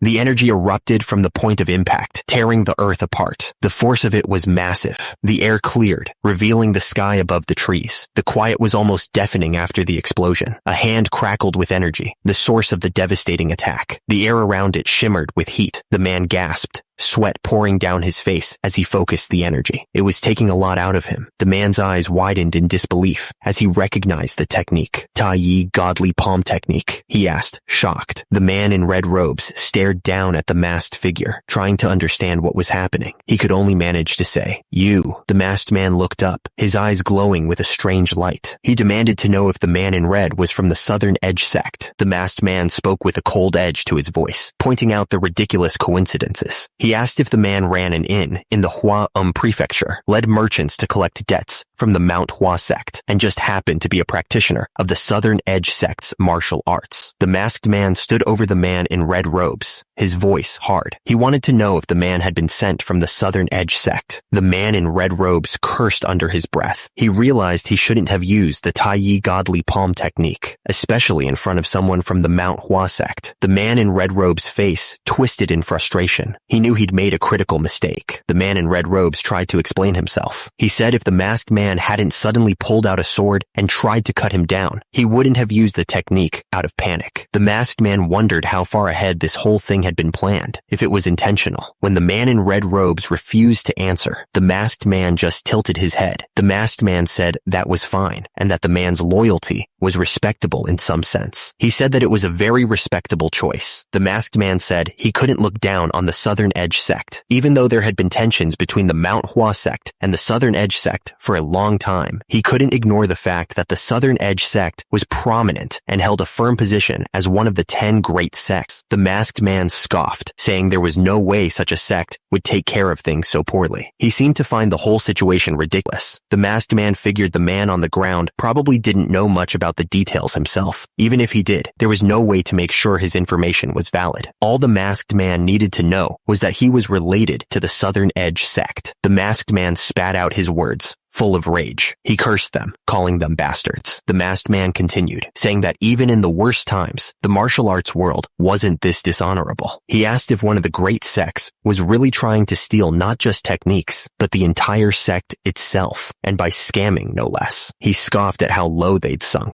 The man in red robes didn't say anything. He just stared into the distance, lost in his thoughts. The masked man tilted his head and asked if it wasn't better for the Manhwa sect. Anyway, he seemed to be enjoying the other man's discomfort. The man in red robes snapped back, his face twisted with anger. He said that the masked man probably already knew that there was no hope left for the Manhwa sect. The man in red robes sneered, saying that now that they've lost their techniques, the Manhwa sect could never be what it once was. He added that it was just a matter of time before they collapsed, and he was simply speeding up the process. The masked man agreed, saying that a sect without the martial arts from its past was doomed to die. He then paused, as if waiting for a response. The man in red robes snapped back, asking who said that. He was clearly furious, and added that he thought someone like the masked man would understand. The masked man tilted his head, his red eyes glowing. He questioned who had said that the Manhwa sect had lost the techniques from their past, demanding an answer. The masked man swung his sword, furious that the other man was spreading lies without knowing the truth. He yelled, asking why he didn't just admit he was doing this because he hated the Manhwa sect. He'd at least accept that as an excuse, since the man in red robes was from the Southern Edge sect. The masked man continued, saying that he had beaten the man in red robes pretty badly. He explained that the Manhwa sect and the Southern Edge sect had many things in common, including strong internal connections and the use of swords as their main weapon for martial arts. The man in red robes was still lying on the ground, completely out of it. He wasn't moving at all. The masked man went on, saying that if two great sects with many similarities were next to each other, one of them was bound to die. The man in red robes insisted that he wasn't from the Southern Edge sect. The masked man scoffed, saying that he wasn't from the Manhwa sect either. The man in red robes yelled at the masked man to stop talking nonsense, and the masked man told him to do it first, calling him a dumbass. The masked man looked down at the man in red robes, his expression changing. He seemed like he was about to do something. The masked man leaned in, telling the man in red robes that he would show him something very interesting if the man in red robes would show him his Tai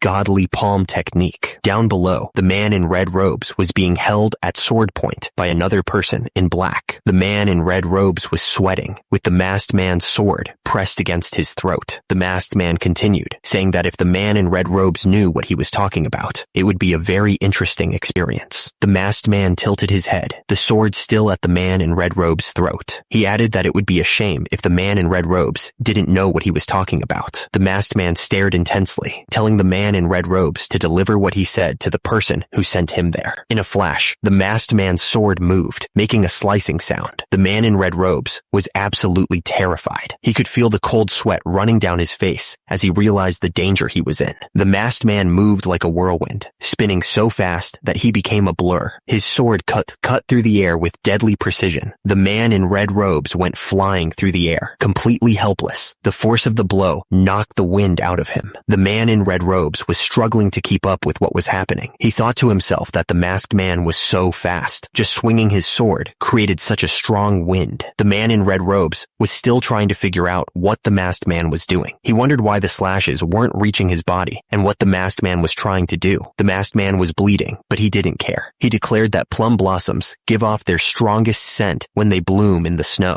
The masked man swung his sword, not slowing down at all. He stated that even though it's winter, the spirit of the Manhwa sect is not fading. The masked man and the man in red robes continued to fight, their swords clashing in the forest. The sound of metal against metal echoed through the trees. The masked man continued to press forward, his foot landing heavily on the ground. He added that once spring comes, the man in red robes was on the ground, his face contorted in fear. He was clearly terrified of what was about to happen. The man in red robes held a small branch in his hand, his brow furrowed narrowed in confusion. He looked up, sensing that something strange was about to happen. The masked man held his sword out, ready to strike. He wasn't going to let the man in red robes get away. Plum blossoms started to fall all around them, filling the air with a sweet scent. It was like the mountain itself was promising that plum blossoms would bloom all over. The man in red robes looked up, his eyes wide with shock. He wondered what he was seeing. Hundreds of thousands of plum blossom leaves were falling all around him, covering everything. It felt like the whole world was turning pink. The man in red robes looked up, his eyes wide with disbelief. He couldn't understand what was happening around him. The man in red robes stared in disbelief, his face frozen in shock. He stammered that this couldn't be happening. The air shimmered as the plum blossom sword technique, the rainfall of plum blossom, filled the area. It was a sight thought lost to time. The man in red robes was on the ground, trembling. He muttered that he must be imagining this. The masked man's hand tightened around the hilt of his sword. He was ready to finish this. The man in red robes lay on the ground, completely still. The masked man stood over him, his sword still dripping blood. The masked man stood alone in the open field, panting heavily. He thought to himself that this was going to kill him. His inner strength was still lacking. The masked man sighed, realizing that what would have been child's play for his past self had taken everything out of his current self. He knew he needed to come up with a way to stop this. The masked man looked up, his eyes narrowed. He called out to someone, saying, "Hey, you." The masked man's expression hardened. He demanded that whoever he was talking to come closer to him. The masked man stood at the end of the dirt road, blocking their path. The group of people stood before him, unsure of what to do. The masked man stared at them, his eyes narrowed behind the mask. He wanted to know who wanted to be beaten up before leaving. The masked man tilted his head, as if considering something. Then, he asked who wanted to just leave without being beaten. Immediately, the group of people raised their hands and started shouting. They all wanted to leave, and they wanted to leave right away. The masked man chuckled, sounding almost pleased. He said very well and thanked them for their cooperation. The masked man watched as the people scrambled to get away, each one tripping over themselves in their haste. He just stood there with his arms crossed, completely calm. Suddenly, the masked man shouted, telling them to stop right there. His voice echoed through the trees, stopping them in their tracks. The masked man asked if they really didn't know how to use their brains. He seemed genuinely annoyed, like he couldn't believe how dumb they were acting. One of the people looked back, confused. The masked man asked how he was going to take all of these carts with him if everyone just leaves. He told them to use their brains for once, then paused, as if realizing something. The masked man ordered everyone to report to him how much was on each of their carts, telling them to go.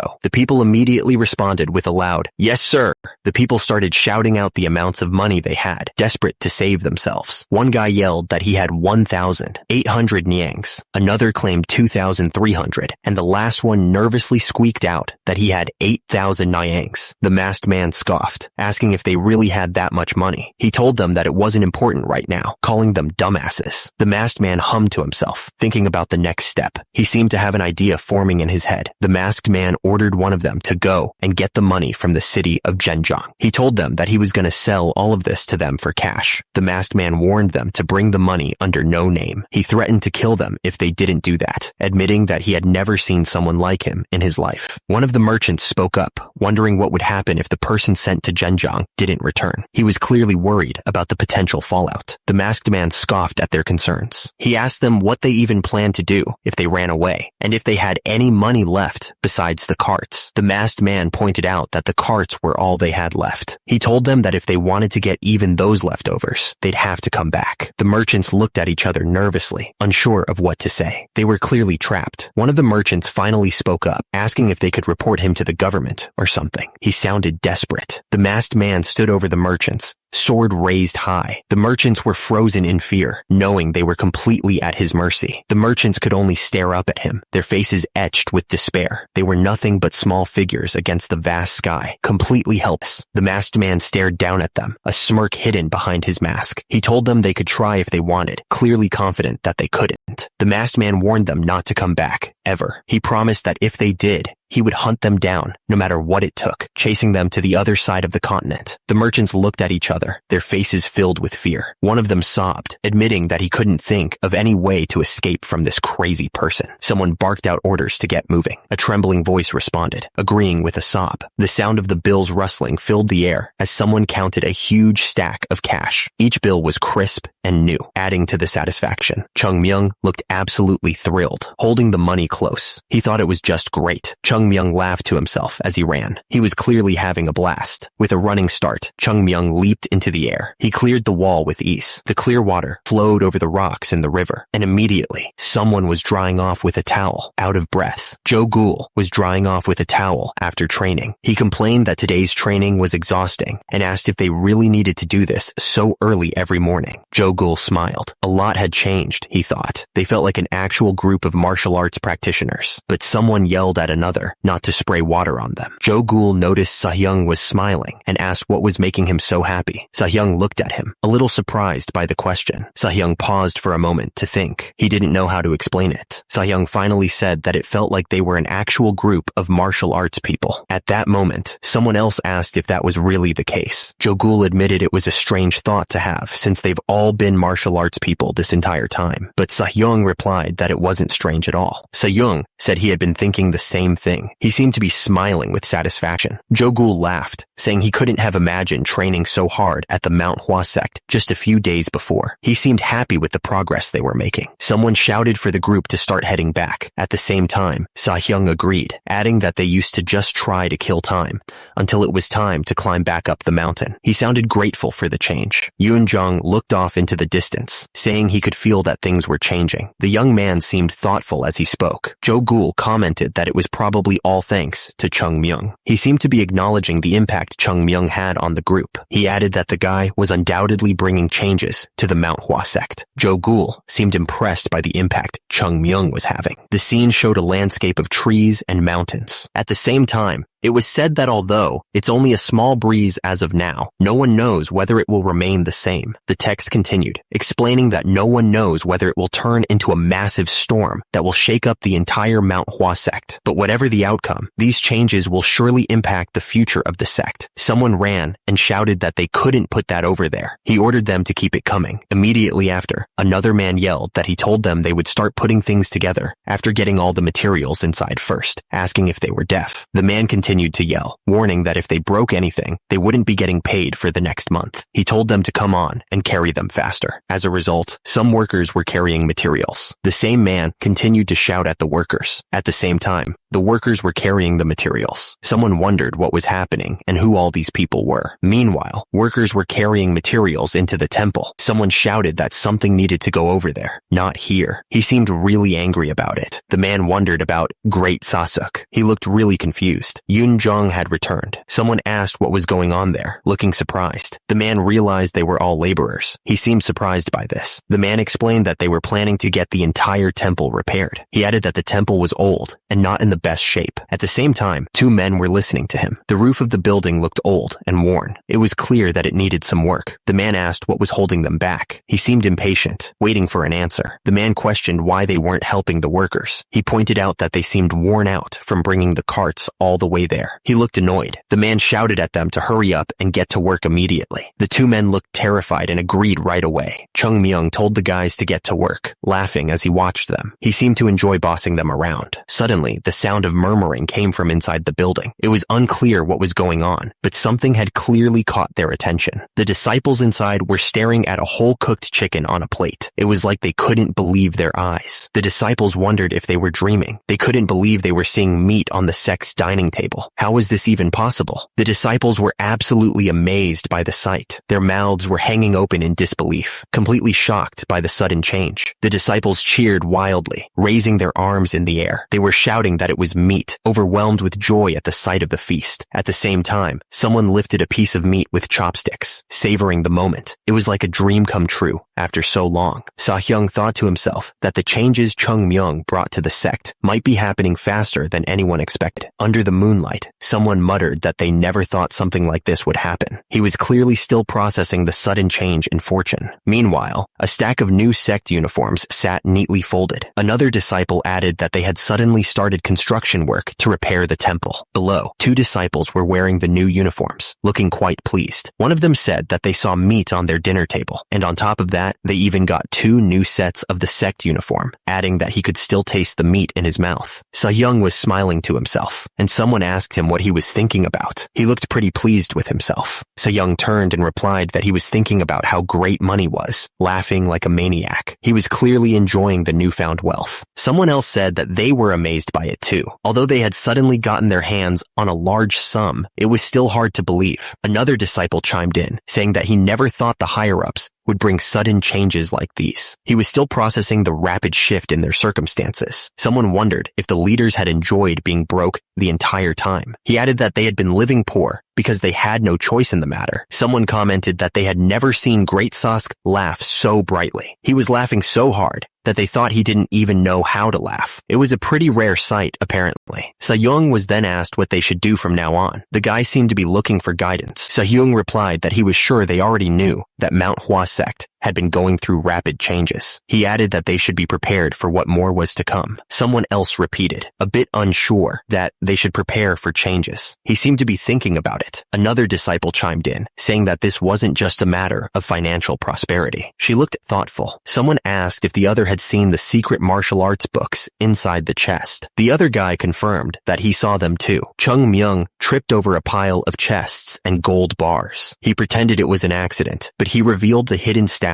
with his terrible acting. Someone wondered how he got hold of those things. The other person replied that who knows. Yoon Jong said that one thing was certain. The Manhwa Sect was going through changes. Joe Ghoul. He looked serious. Yoon Jong continued that they would inevitably be caught up in the storm of change brought upon the Manhwa Sect. He added that they must prepare themselves with utmost determination. Someone was worried that if they didn't do things right, they could get swept away by the changes Chung Myung was making. The figure looked small and insignificant against the vast, snowy landscape. Soo-young was worried, but Joe Ghoul told him not to be. He said that he was Joe Ghoul, and everything would be fine. He seemed confident. Joe Ghoul wondered where Chung Myung was. He said he hadn't seen him since that morning. He seemed a little concerned. Soo-young told him that the sect leader wanted to see Chung Myung earlier. He added that the young man was probably in the sect leader's residence right now. Joe Ghoul repeated that the sect leader wanted to see him. Joe Ghoul wondered why the sect leader would want to see Chung Myung. The sect leader's residence was quiet and imposing against the backdrop of the mountains. The sect leader explained that it was only right to reward those who had done something great. The group sat around the table, waiting to see what the reward would be. The atmosphere was calm and expectant. The sect leader leaned forward, saying he wanted to give Chung Myung a reward for everything he'd done. He added that this was the whole reason he'd called him in. The old man seemed earnest. Chung Myung looked surprised and asked if he really wanted to give him a reward. The sect leader confirmed it and asked if there was anything he wanted. The young man's eyes widened slightly. The sect leader suggested that Chung Myung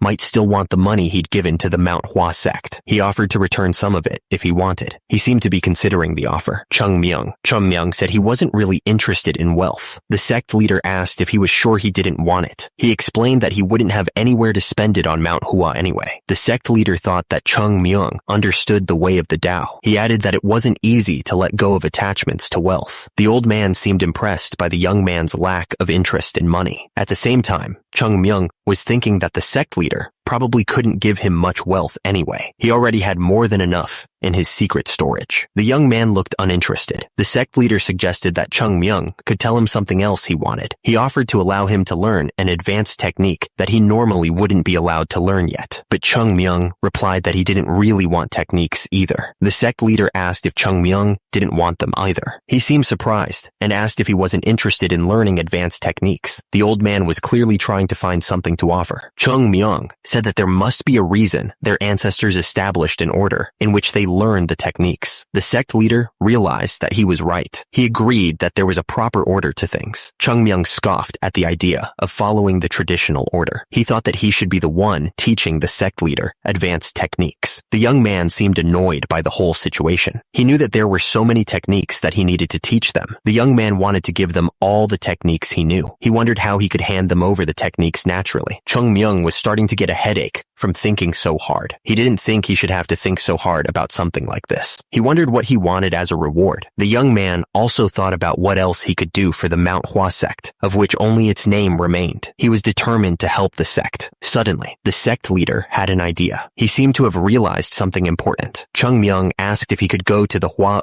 prefecture whenever he wanted, emphasizing that he needed freedom first. He explained that he needed to be able to move around in more places before he could do anything. The sect leader considered Chung Myung's request to go to Hwa prefecture. The young man agreed, saying that having to only stay in the temple while practicing martial arts was limiting his growth as a disciple. Chung Myung asked if he wouldn't be able to learn by exploring the broader world. The others listened quietly, seemingly curious about the answer. The sect leader said that he understood where he was coming from, but the old man was quick to point out that it would be violating the Manhwa sect's regulations. The sect leader admitted that his achievements were more than worthy of allowing him to do that. However, he was worried that there may be people who complain about it being unfair, making Chung Myung think he was being too picky. Chung Myung asked if there was anything else the sect leader wanted from him. He wondered what more could be asked if he couldn't even get permission to go to the Hwa prefecture once in a while. He looked annoyed. Chung Myung put his head down on the table, pretending to be in pain. The young man was clearly trying to get his way by any means necessary. The boy dramatically called out to the sect leader, claiming his body was in terrible shape. The sect leader looked at him suspiciously and said that he could see that. Chung Myung continued, saying that according to the doctor, his inner energy seemed to be damaged. The sect leader admitted that he had heard that as well. Chung Myung finally got to his point. He said that was why he would like to ask for some pills of life. Chung Myung asked for pills of life, the kind that could replenish his health. He was very insistent about it. The sect leader listened to what he had to say. At the same time, Chung Myung was blushing, looking like he had high hopes. The sect leader took a sip of his tea. He seemed to be thinking about what Chung Myung had asked. The sect leader declared that Chung Myung no longer needed permission to go outside the Manhwa sect's temple. He made the statement very officially, but Chung Myung had to stay inside the Hwa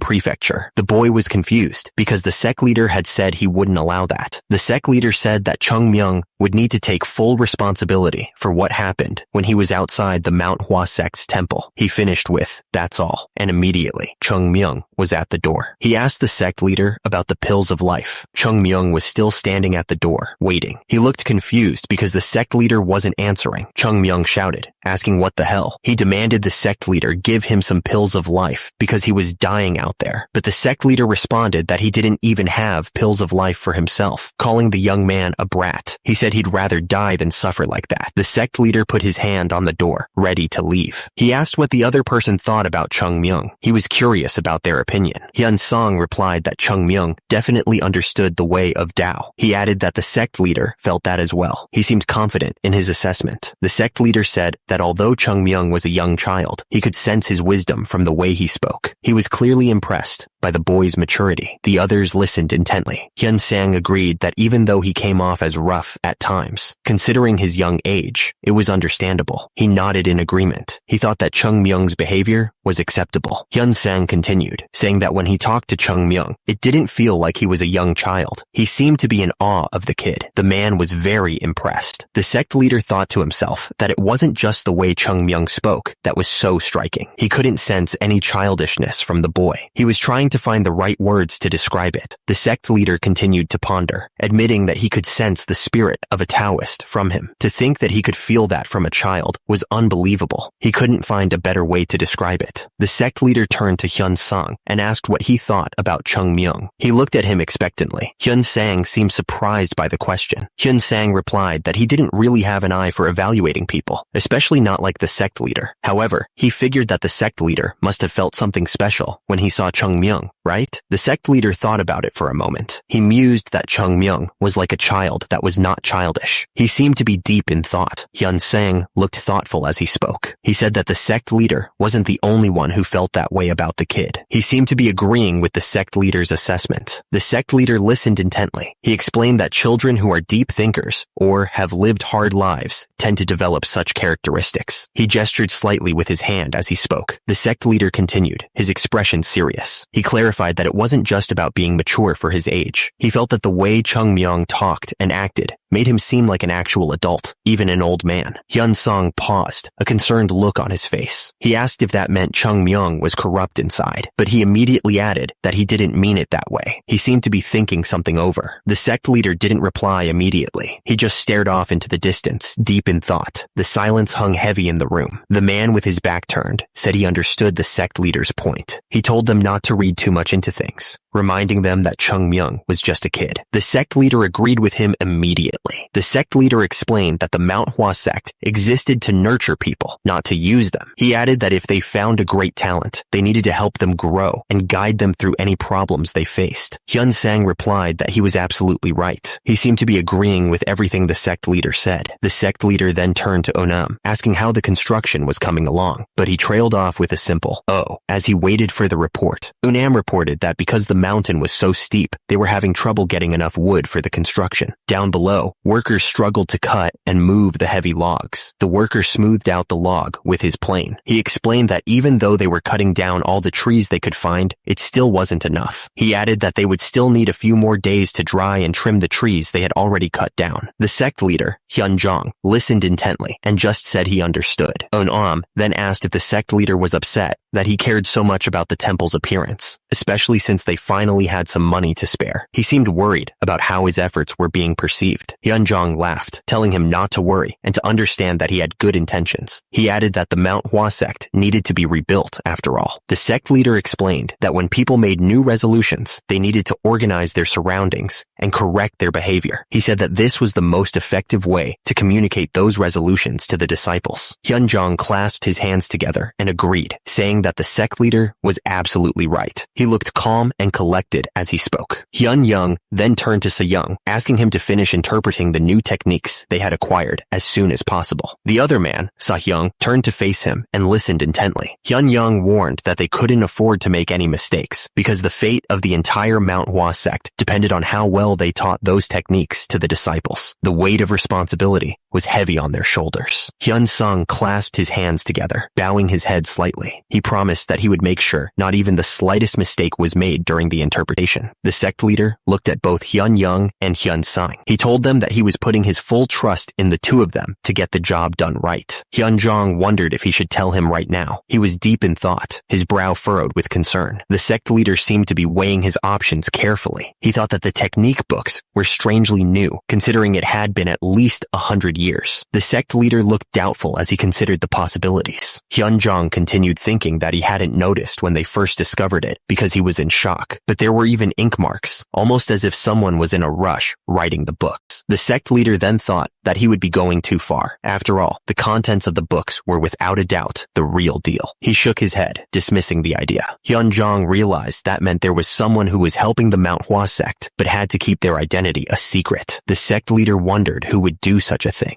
Chung Myung was furious. He couldn't believe the sect leader had kicked him out just because he didn't want to give him a pill of life. He stomped his foot, muttering under his breath. Chung Myung was still angry, asking what good it was for him to rewrite all the technique books before handing them over. He glared at the book, clearly annoyed by the whole situation. He continued to write, complaining about the damned sect that not even a beggar would want to take over. The young man's face was red with frustration. Chung Myung, seeing the sect leader's expression, knew he had lost the recipe for the pill of life, along with all the money the sect had. He thought that this sect was done for. Chung Myung looked down, admitting that this was really a pain in the butt. He sighed, realizing the trouble he was in. Chung Myung was surrounded by swirling pink energy, trying to recover. He admitted to himself that he expected there to be side effects to a certain degree, but this was proving to be more difficult than he thought. Chung Myung looked frustrated, putting a hand to his head. He realized that the side effects were way more severe than he had imagined, and he was starting to get worried. Chung Myung looked down, sighing deeply. He realized his body wasn't healing as quickly as he thought it would, and at this rate, it might take half a year for complete recovery. The young man was not happy about that. Chung Myung stood still, deep in thought. He knew it was very bad for someone as young as him to lose out on an entire half a year of training. It was a critical time for building inner strength. Chung Myung's expression hardened with determination. He knew that once you missed this ideal period of time, it would never come back. The young warrior needed to find a way to recover, and fast. Chung Myung knew there were basically two ways to recover his pure innate chi. He could either eat a pill of life life, or get help from someone who could transfer their chi to him. But the thing is, there was no way for him to find someone who could transfer their chi to him at the moment. It wasn't like he could just ask anyone. Chung Myung remembered that back in the day, pills of life were everywhere around the sect. Well, maybe he was exaggerating just a little bit. He could practically feel the smooth texture of the pill in his hand, like it was yesterday. Chung Myung even used to take the plum blossom pill as a hangover cure. He couldn't believe how much things had changed. Chung Myung remembered how effective the pills were. He admitted to himself that he really wanted a drink now. He thought back to the days when he could drink as much as he wanted without getting caught by Se-young. He would just pop a pill,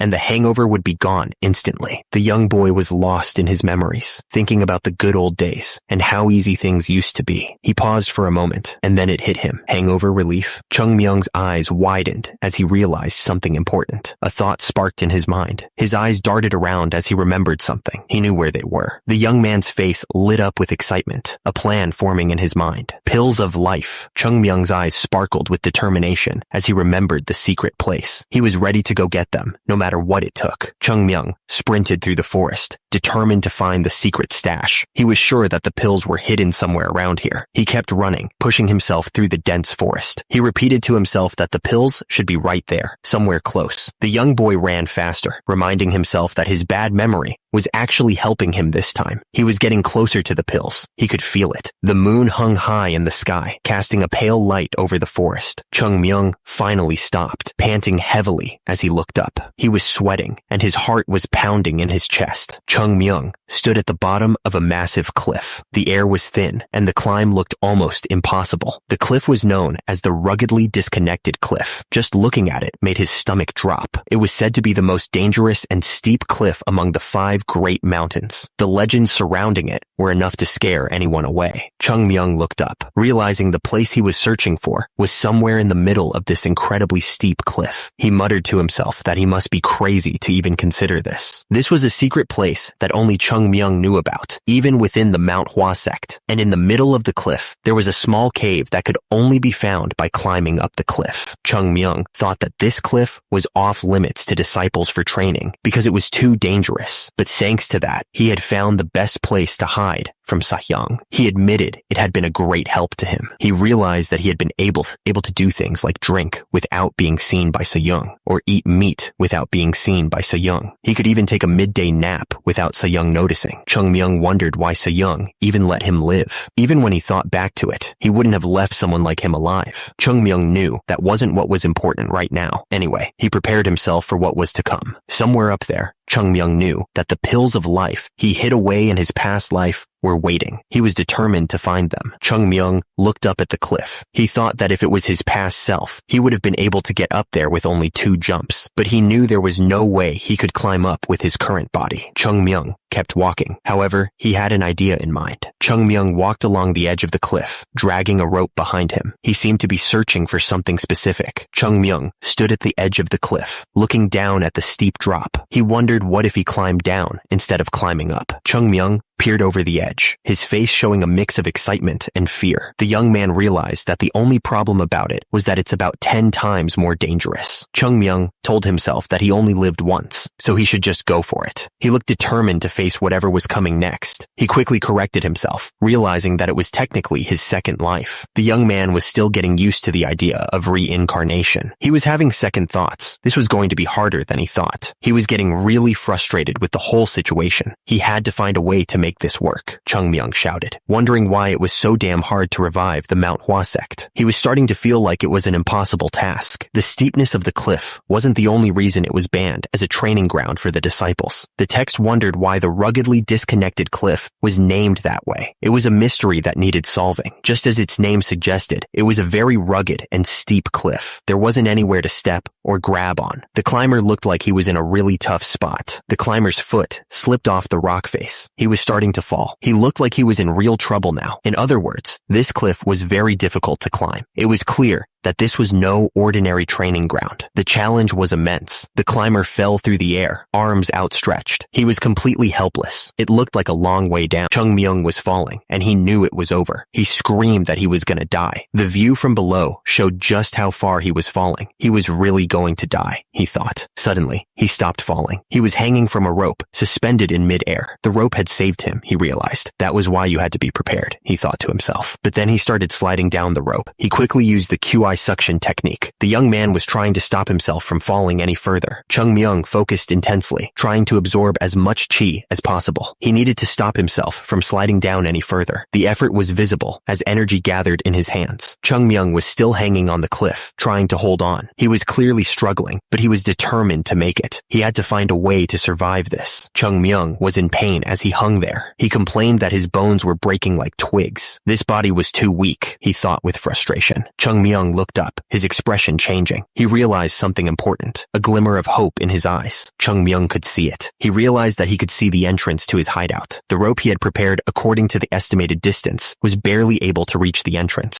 Chung Myung was thinking fast. He realized that he'd need to grab onto the cliff on the other side first. He looked determined, knowing this was his only shot. He knew what he had to do. Chung Myung realized he first needed to stop using his chi suction technique. The young man needed to gain some momentum if he wanted to survive. The rope was starting to stretch dangerously thin. It looked like it was about to snap at any moment. He swung through the air, relying on the rope. Chung Myung was flying, hoping his calculations were correct. He was putting everything on the line. He stretched out his hand, desperate to grab something. Chung Myung was reaching for the cliff face, his fingers outstretched. Landing this was going to be close. He timed it perfectly. Chung Myung shouted, knowing this was his last chance to grab onto something. But the rope couldn't take the strain anymore. It snapped, sending pieces flying in every direction. He was falling faster than ever. Chung Myung looked up, confused by what he was seeing above him. He realized something was wrong. The young man shouted that this wasn't the cliff he was aiming for at all. He didn't have time to think. Chung Myung yelled, using his chi suction technique, but screamed in frustration. What the hell was going on? Chung Myung was falling down the cliff, completely out of control. He was spinning around and around as he fell. Suddenly, he slammed into the side of the cliff. The young man grunted in pain. At the top, the rope finally snapped under the strain. As a result, Chung Myung started sliding down the cliff face. He managed to grab onto another rope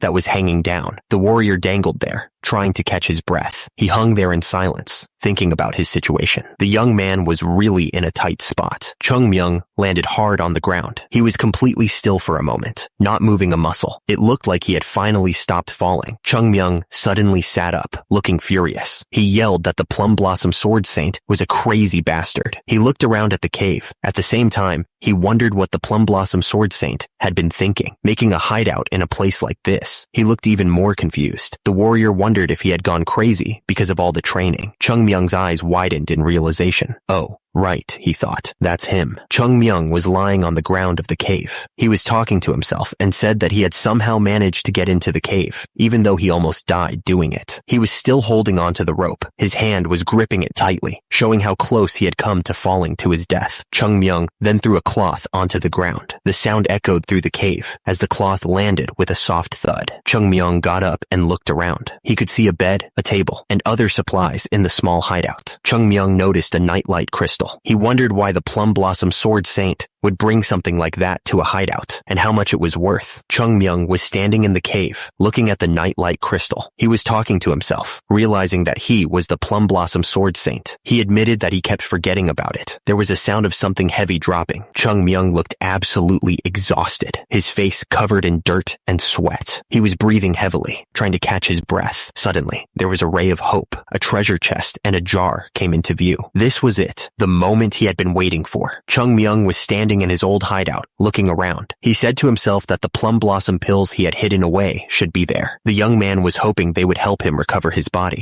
The sound of the jar opening echoed through the cave. Chung Myung looked surprised, his eyes widening. He didn't expect to find what he was looking for so easily. Chung Myung approached the chest, and as soon as he opened it, a rich plum blossom fragrance filled the air. It was as if fully bloomed plum trees were right there in the cave. He couldn't believe it. The chest contained snow blossom pills. He had even hidden away the snow blossom pills, which were way more expensive than the plum blossom pills. And there was more. This other chest was full of plum blossom pills. The plum blossom sword. Saint really was a madman, he thought. Chung Myung sighed, hoping no one would get too angry at him for hiding all these pills. At least he didn't hide the most expensive pill of life here, he thought with a nervous chuckle. Chung Myung knew what he had to do. He needed to completely recover his body first, before anything else. Chung Myung figured it would be great if he managed to build up a bit of inner strength while he was at it. He held the pill between his fingers, looking at it intently. There was no need for hesitation, he thought. He would take a snow blossom pill first. The young man swallowed the pill without a second thought. The pill started to take effect, and a soft glow began to emanate from within him. The light pulsed gently, spreading warmth throughout his body. The energy condensed into a small, bright orb. It floated in the darkness, a beacon of hope in his current situation. The energy focused on his back, converging at a single point. He could feel the power coursing through him, slowly revitalizing his body. The pill melted in his mouth before he could even chew, and a sweet smell spread throughout his body. He could feel the effects almost immediately, but he didn't have time to enjoy the scent, he thought. He needed to focus on the task at hand. The young man knew he had to get this right. First, Chung Myung thought, he needed to make sure the chi from the snow blossom pill didn't escape from his body. He had to be careful. He repeated to himself that he had to hold it in. He focused all his energy on keeping the chi inside. The warrior was determined to succeed. The energy began to condense into a small, bright orb. It was a sign that his efforts were paying off. Chung Myung knew he couldn't use the pill to recover his inner strength in its current state. It was too impure, he thought, and he frowned at the realization. Turns out, even though snow blossom pills were the pride of Manhwa Sect, they had way too many impurities for him to store inside his body. He grimaced, realizing the problem. Chung Myung knew he needed to purify it. Although he would need to throw away most of the chi that was stored inside the pill, he felt he had no other choice. He looked determined. After all, he was taking the long way to build up the most complete and perfect foundation he could ever get. He knew it wouldn't be easy. Although it wasn't an easy decision to make, he decided he couldn't let his impatience get the best of him. He had to be patient. Chung Myung decided he would throw away everything other than the purest chi. The energy swirled around the small crystals, ready to be discarded. He looked down at the small pile of crystals, thinking about how much of the original pill was now gone. It was such a waste, he thought to himself. Chung Myung decided he would take the small pieces remaining after filtering out the impurities. The crystals glowed softly. He would store them inside his dantian. The crystals began to glow brighter. The young man planned to send the crystals all the way into the deepest parts of his dantian. He wanted to reach the innate, pure chi. The crystals began to glow even brighter, pulsing with a soft, pink light. The energy seemed to be resonating with something deep within him. Suddenly, the crystals started to crackle with energy, little sparks flying off them. The air around them seemed to vibrate. Then, all the energy focused into one small ball of pure pink light. It pulsed gently, like a tiny heart beating. The ball exploded outward, sending waves of energy in every direction. The raw power was almost blinding. The energy rushed into a dark cave, illuminating the stone walls with a faint glow. It felt like something significant was about to happen. Suddenly, a surge of raw energy exploded outwards. The force of it was immense, shaking the very ground beneath him. The energy swirled around him like a raging storm, and immediately, the ground beneath him began to crack and split from the force. Chung Myung was at the center of it all, meditating as the energy continued to pulse. He sat there calmly, despite the chaos around him, his face contorted in pain as the energy surged through his veins. He could feel the power coursing through him, almost too much to bear. Chung Myung screamed. Chung Myung was thrown back onto the bed from the force. He looked to be in pain as the blue energy continued to pulse around him. His hands were shaking as the energy surged through his body. The young man's veins were glowing blue. He clenched his fist, trying to control the wild energy. It felt like his body was about to explode. The force of the energy had blasted a hole in the cave ceiling. Dust and rocks rained down from above. Chung Myung's eyes snapped open. He looked like he had reached some kind of new understanding. Chung Myung's eyes glowed with an intense light. He was focused, trying to control the energy surging within him. The fractures and scars on his body were healing at an incredible rate. It was like they were disappearing right before his eyes.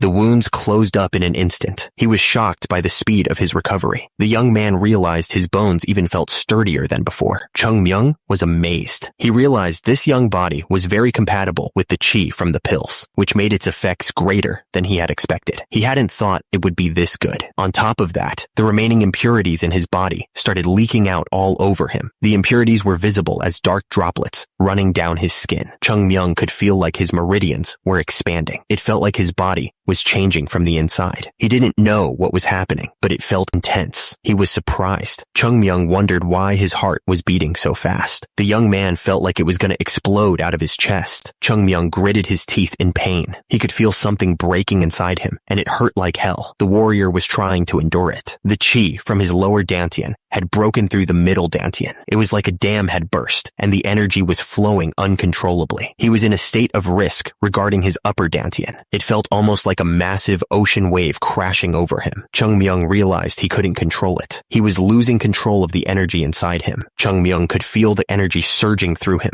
He realized that if it broke through his upper dantian, his inner strength would become uncontrollable. The young man knew his upper dantian was where his brain was, and he was in trouble. Chung Myung knew he had to do something fast. He shouted that he needed to stop the energy from flowing. The warrior reached out with his hand, trying to grab the wild energy. Chung Myung felt like he was about to explode. He grabbed his chest, trying to contain the energy inside. The young man gritted his teeth, enduring the pain. Chung Myung screamed out loud. He was in so much pain that tears started to form in his eyes. The warrior was desperately trying to control the chaotic energy. Suddenly, a voice echoed in his mind. It asked if he was a Taoist or a martial artist. Chung Myung was confused, wondering who was talking to him. Chung Myung was still struggling with the energy inside him. He wondered if it was Sahyung who was speaking to him. Sahyung continued, explaining that martial artists try to force and control the flow of things, but those who follow the path of Tao just let things be. Sahyung asked if he really thought he could do anything to the flow of the world by trying to stop it. At the same time, a stream of water flowed peacefully. Sahyung explained that if he built a dam to try to stop the water, it would just go over the little structure and keep flowing. Below, a waterfall cascaded down the rocks. Sahyung told him to just leave things be, and they would flow as they were meant to. Below, the sun was setting over a field. Sahyung continued, explaining that humans are part of nature too. He wondered if they could really be exempt from its magnificence. Chung Myung stood on the cliff, staring out at the sunrise. The young man seemed to be taking in the beauty of the landscape. Sahyung told him to just leave things as they flow. He wanted him to stop trying to control everything. Chung Myung floated in the air, completely still. Blue energy surrounded him as he meditated. Chung Myung stood on the circle, feeling the energy flowing through him. The young man finally felt like his body was getting stronger and lighter. Chung Myung's eyes widened in shock, his face showing a mix of surprise and concern. He looked around, trying to understand what was happening. Below, Chung Myung stood surrounded by strange energy, looking up at the cracks forming above him. The young man was trying to figure out where he was, confused by the strange surroundings. He muttered, "This place is..." He instantly realized what he was seeing. It was the upper dantian, the core of his spiritual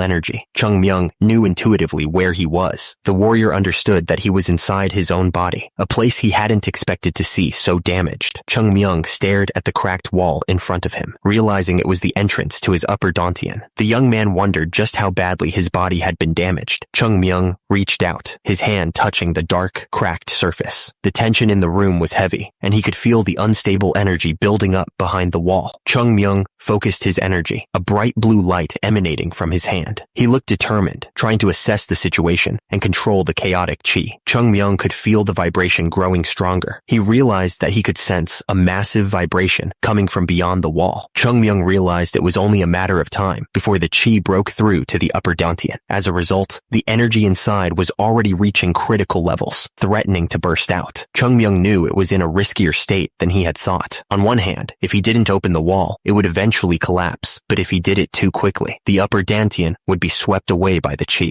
Chung Myung realized there was only one way forward. Blue energy crackled around him, showing the intensity of his focus. He remembered a lesson. If you try to stop water with a dam, it will just go over the top and keep flowing. He looked at the waterfall as he remembered what Sahyung had told him. He had said to just let it flow. He understood that if he tried to stop the energy, it would only become too much. It would just overflow. Chung Myung knew he had to let it flow. He reached out his hand, ready to guide the energy instead of block it. Chung Myung focused, letting the energy flow. The energy exploded outwards in a massive wave of power. Chung Myung floated in the air, lost in thought. He realized he hadn't paid attention to Seo-hyung because he thought he was just nagging him. Chung Myung stared ahead, his eyes filled with determination. He was starting to understand things. Chung Myung continued his reflection. He admitted that after 100 years, he finally understood what Seo-hyung meant. The energy around him intensified, now with a blue tint. The young man was starting to grasp the deeper meaning of his master's words. Chung Myung felt the energy surging through him. The power was almost overwhelming, but he focused on controlling it. The energy expanded outwards, reaching far beyond the cave. It was as if the mountains themselves were resonating with his power. Chung Myung opened his eyes, a glint of determination in them. He mumbled to himself, a quiet M. Chung Myung floated in the air, still deep in meditation. He seemed a bit confused by everything that was happening. Suddenly, Chung Myung lost control and crashed to the ground. He yelled, "Ouch!" from the unexpected fall. Chung Myung was sprawled out on the floor, looking around with confusion. He mumbled to himself, wondering why he had been floating in the first place. Chung Myung reached out and touched the floor, grounding himself. He felt a strange sensation in his fingertips, like a newfound connection to the earth. Chung Myung stared at his hand, a thoughtful expression on his face. Something definitely felt different, but he couldn't quite put his finger on it. Suddenly, Chung Myung stood up, a surge of energy coursing through him. A pink aura emanated from his body, bathing the cave in an eerie light. Chung Myung clenched his fist, feeling the power thrumming within him. He realized that the meridians throughout his body had been unblocked, and he could feel the difference in his strength. Chung Myung stared at his open hand, realizing how close he had come to disaster. He thought to himself that he still couldn't believe this young body had withheld it, and with the slightest mistake, he could have either lost his life or been paralyzed. He looked out at the horizon, thinking he would have been doomed if it wasn't for Seo-hyung's teachings. The old lessons had saved him once again. Chung Myung suddenly stood up, feeling the renewed energy in his body. He knew it had been a dangerous gamble, but he decided it was worth it. He clenched his fist tightly, feeling the power returning to his body. The young man realized he had not only recovered his innate chi, but also expanded his meridians and increased his inner strength. He smiled, feeling his body was now stronger and lighter than before. The story was coming to a point of conclusion. It was time for the next stage. Chung Myung stood in the cave, feeling the changes in his body. He realized that his body had become stronger. He looked up at the sky. Maybe it was because he had been enlightened after dying once. Chung Myung started to walk. He was starting to understand Seo-hyung's teachings, which he only regarded as nagging during his past life. The young man reflected on the teachings. He thought about how martial artists oppress and try to control, but those who follow the path of Tao leave things be. Chung Myung thought about his past life. He realized that he had been a swordsman, but not a Taoist. At the same time, he knew that the Manhwa sect was a sect of swordsmen, but it was also a Taoist sect. The young man realized that this was its identity, but he couldn't exactly call himself a Taoist. Chung Myung wondered if someone like him could really revive the Manhwa sect. He looked down, lost in thought. Before he did anything else, his eyes sharpened with determination. He would try everything he could, and if it didn't work, too bad. The fighter was ready to face whatever came next. Chung Myung looked at the chest, full of pills. He realized that the pills were useless to him now. He figured that others could probably get a lot of use out of them. Chung Myung smiled, thinking about how he could use them to help the sect. Chung Myung turned to leave, saying it was time to go back. He was ready to get out of the cave, but then he stopped, surprised by something he saw. The young man paused, tilting his head in confusion. Chung Myung glanced at his flasks, trying to deny his intentions. It wasn't like he wanted to drink alcohol or anything, he thought. Chung Myung was curious about what 100-year-old liquor tasted like. He was probably gonna find out, he thought to himself. The Manhwa sect had gone through many changes, but this cave still remained the same as it was in the past. He walked out of the cave, taking in the scenery. Because of that, when he was in this cave, it felt like he was reliving his past life. The young man smiled softly, remembering the good old days. He missed it. He missed it a lot. The warrior's smile faded slightly, a hint of sadness in his eyes. Chung Myung thought he should come back here once in a while. He sat down, deciding to rest for a bit before heading back. Suddenly, the energy inside him exploded outwards. The force of it shook the entire cave. The explosion sent Chung Myung flying. He tumbled through the air, completely out of control. He managed to grab onto the side of the cliff. He started climbing, trying to get back to safety, but he lost his grip and went flying again. He was starting to get annoyed. Finally, Chung Myung landed on his feet. He started running, determined to get out of there. Chung Myung was sent flying again. He was completely helpless in the air, with no way to control his fall. He must have looked like a rag doll being tossed around. He slammed into the side of the cliff. The impact shook him, but he managed to grab onto a small ledge. He was desperate to stop himself from falling again. Chung Myung pushed off the cliff face. He was trying to gain some control over his descent. The young man needed to find a safe place to land. He continued to fall, the ground rushing up to meet him. He could see the landscape spinning around him. The warrior knew he needed to prepare for impact. Finally, Chung Myung hit the ground. He landed hard, but he managed to stay on his feet. He felt relieved that the crazy ride was over. Chung Myung felt that his body was surprisingly light. He was surprised that the pill had such a big effect on him. It was a pleasant feeling. He liked the feeling. The young man was standing on top of the mountain, looking out at the view.